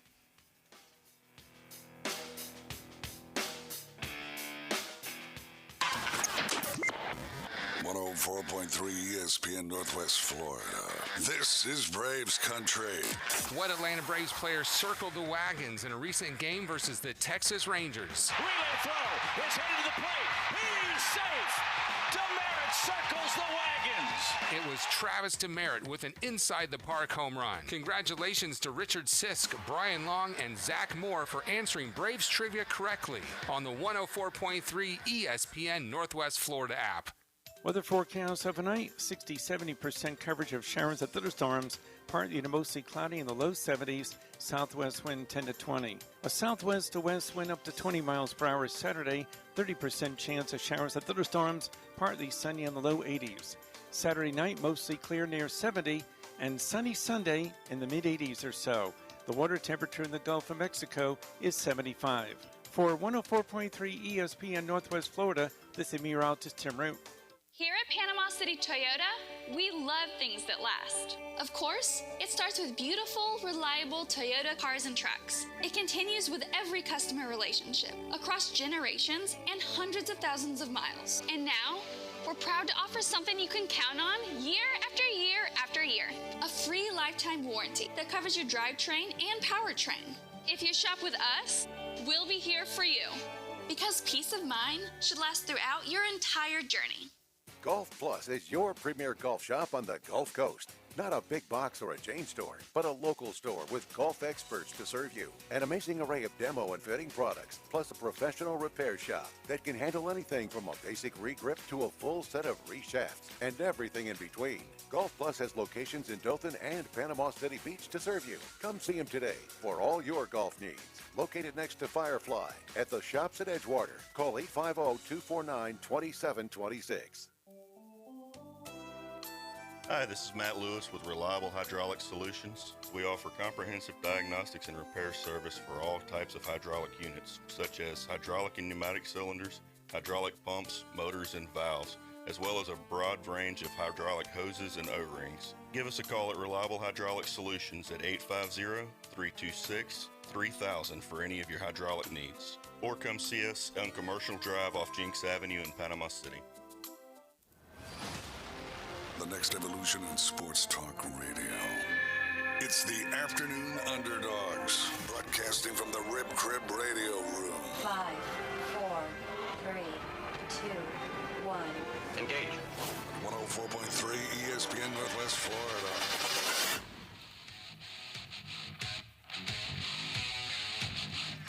Click it to win it with Braves Trivia and ESPN Northwest Florida. Listen to Braves Baseball on 104.3 starting tonight, 6 o'clock. First pitch, 6:20, and the ESPN Northwest Florida app you can use as well. Open up the app. Click Braves Trivia to answer a trivia question about a recent game. The question right now, what Braves player circled the wagons in a recent game versus the Texas Rangers? Congratulations to Richard Sisk, Brian Long, and Zach Moore. All right, so let's get into our local high school spotlight. And Caveman Rick, hit me with some high school baseball scores. All right, starting out, we got Arnold, Old School in West Florida, 10-0.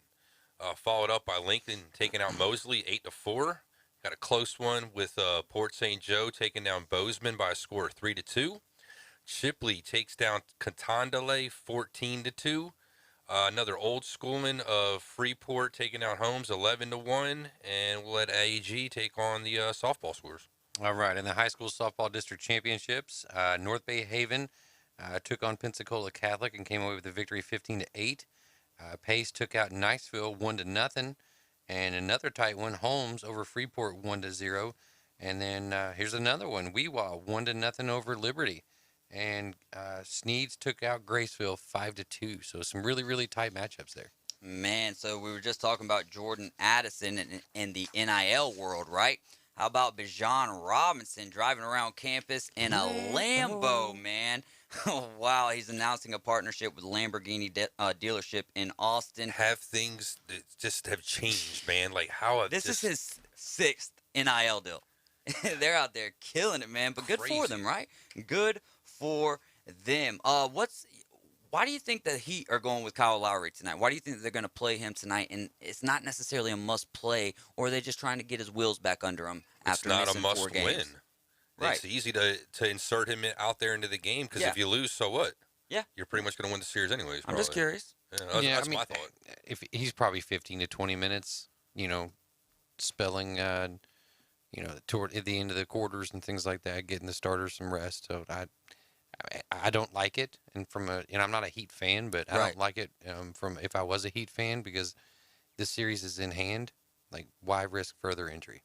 Yeah, that's a great takeaway there, AG. Man, so yeah, big weekend for the Atlanta Braves. Hopefully they got the Brewers, man. 18-8 to this point in the season, and the Braves are still under 500. Like I said, I've got 3 reasons for why I feel like the Atlanta Braves are under 500 to this point in the season, and I will give those Tuesday, probably about 4:30. 4:30 sounds like a good time for that. Man, UFC card is crazy this weekend, but it's headlined by Chuck Oliveira and Justin Gaethje. What do you guys?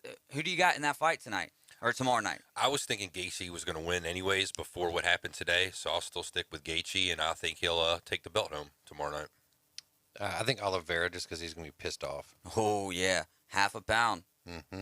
Man, that's crazy that, it's not crazy because the rules are the rules, but you're losing your title shot essentially. Unless you win, then you're right back into the conversation of fighting for it at the next. You're like the number one contender. Yeah, you are the number one contender at that point. All right, we're wrapping it up. Coach James Hale live at 7 a.m. Appreciate you guys listening. We'll be back Monday at 4.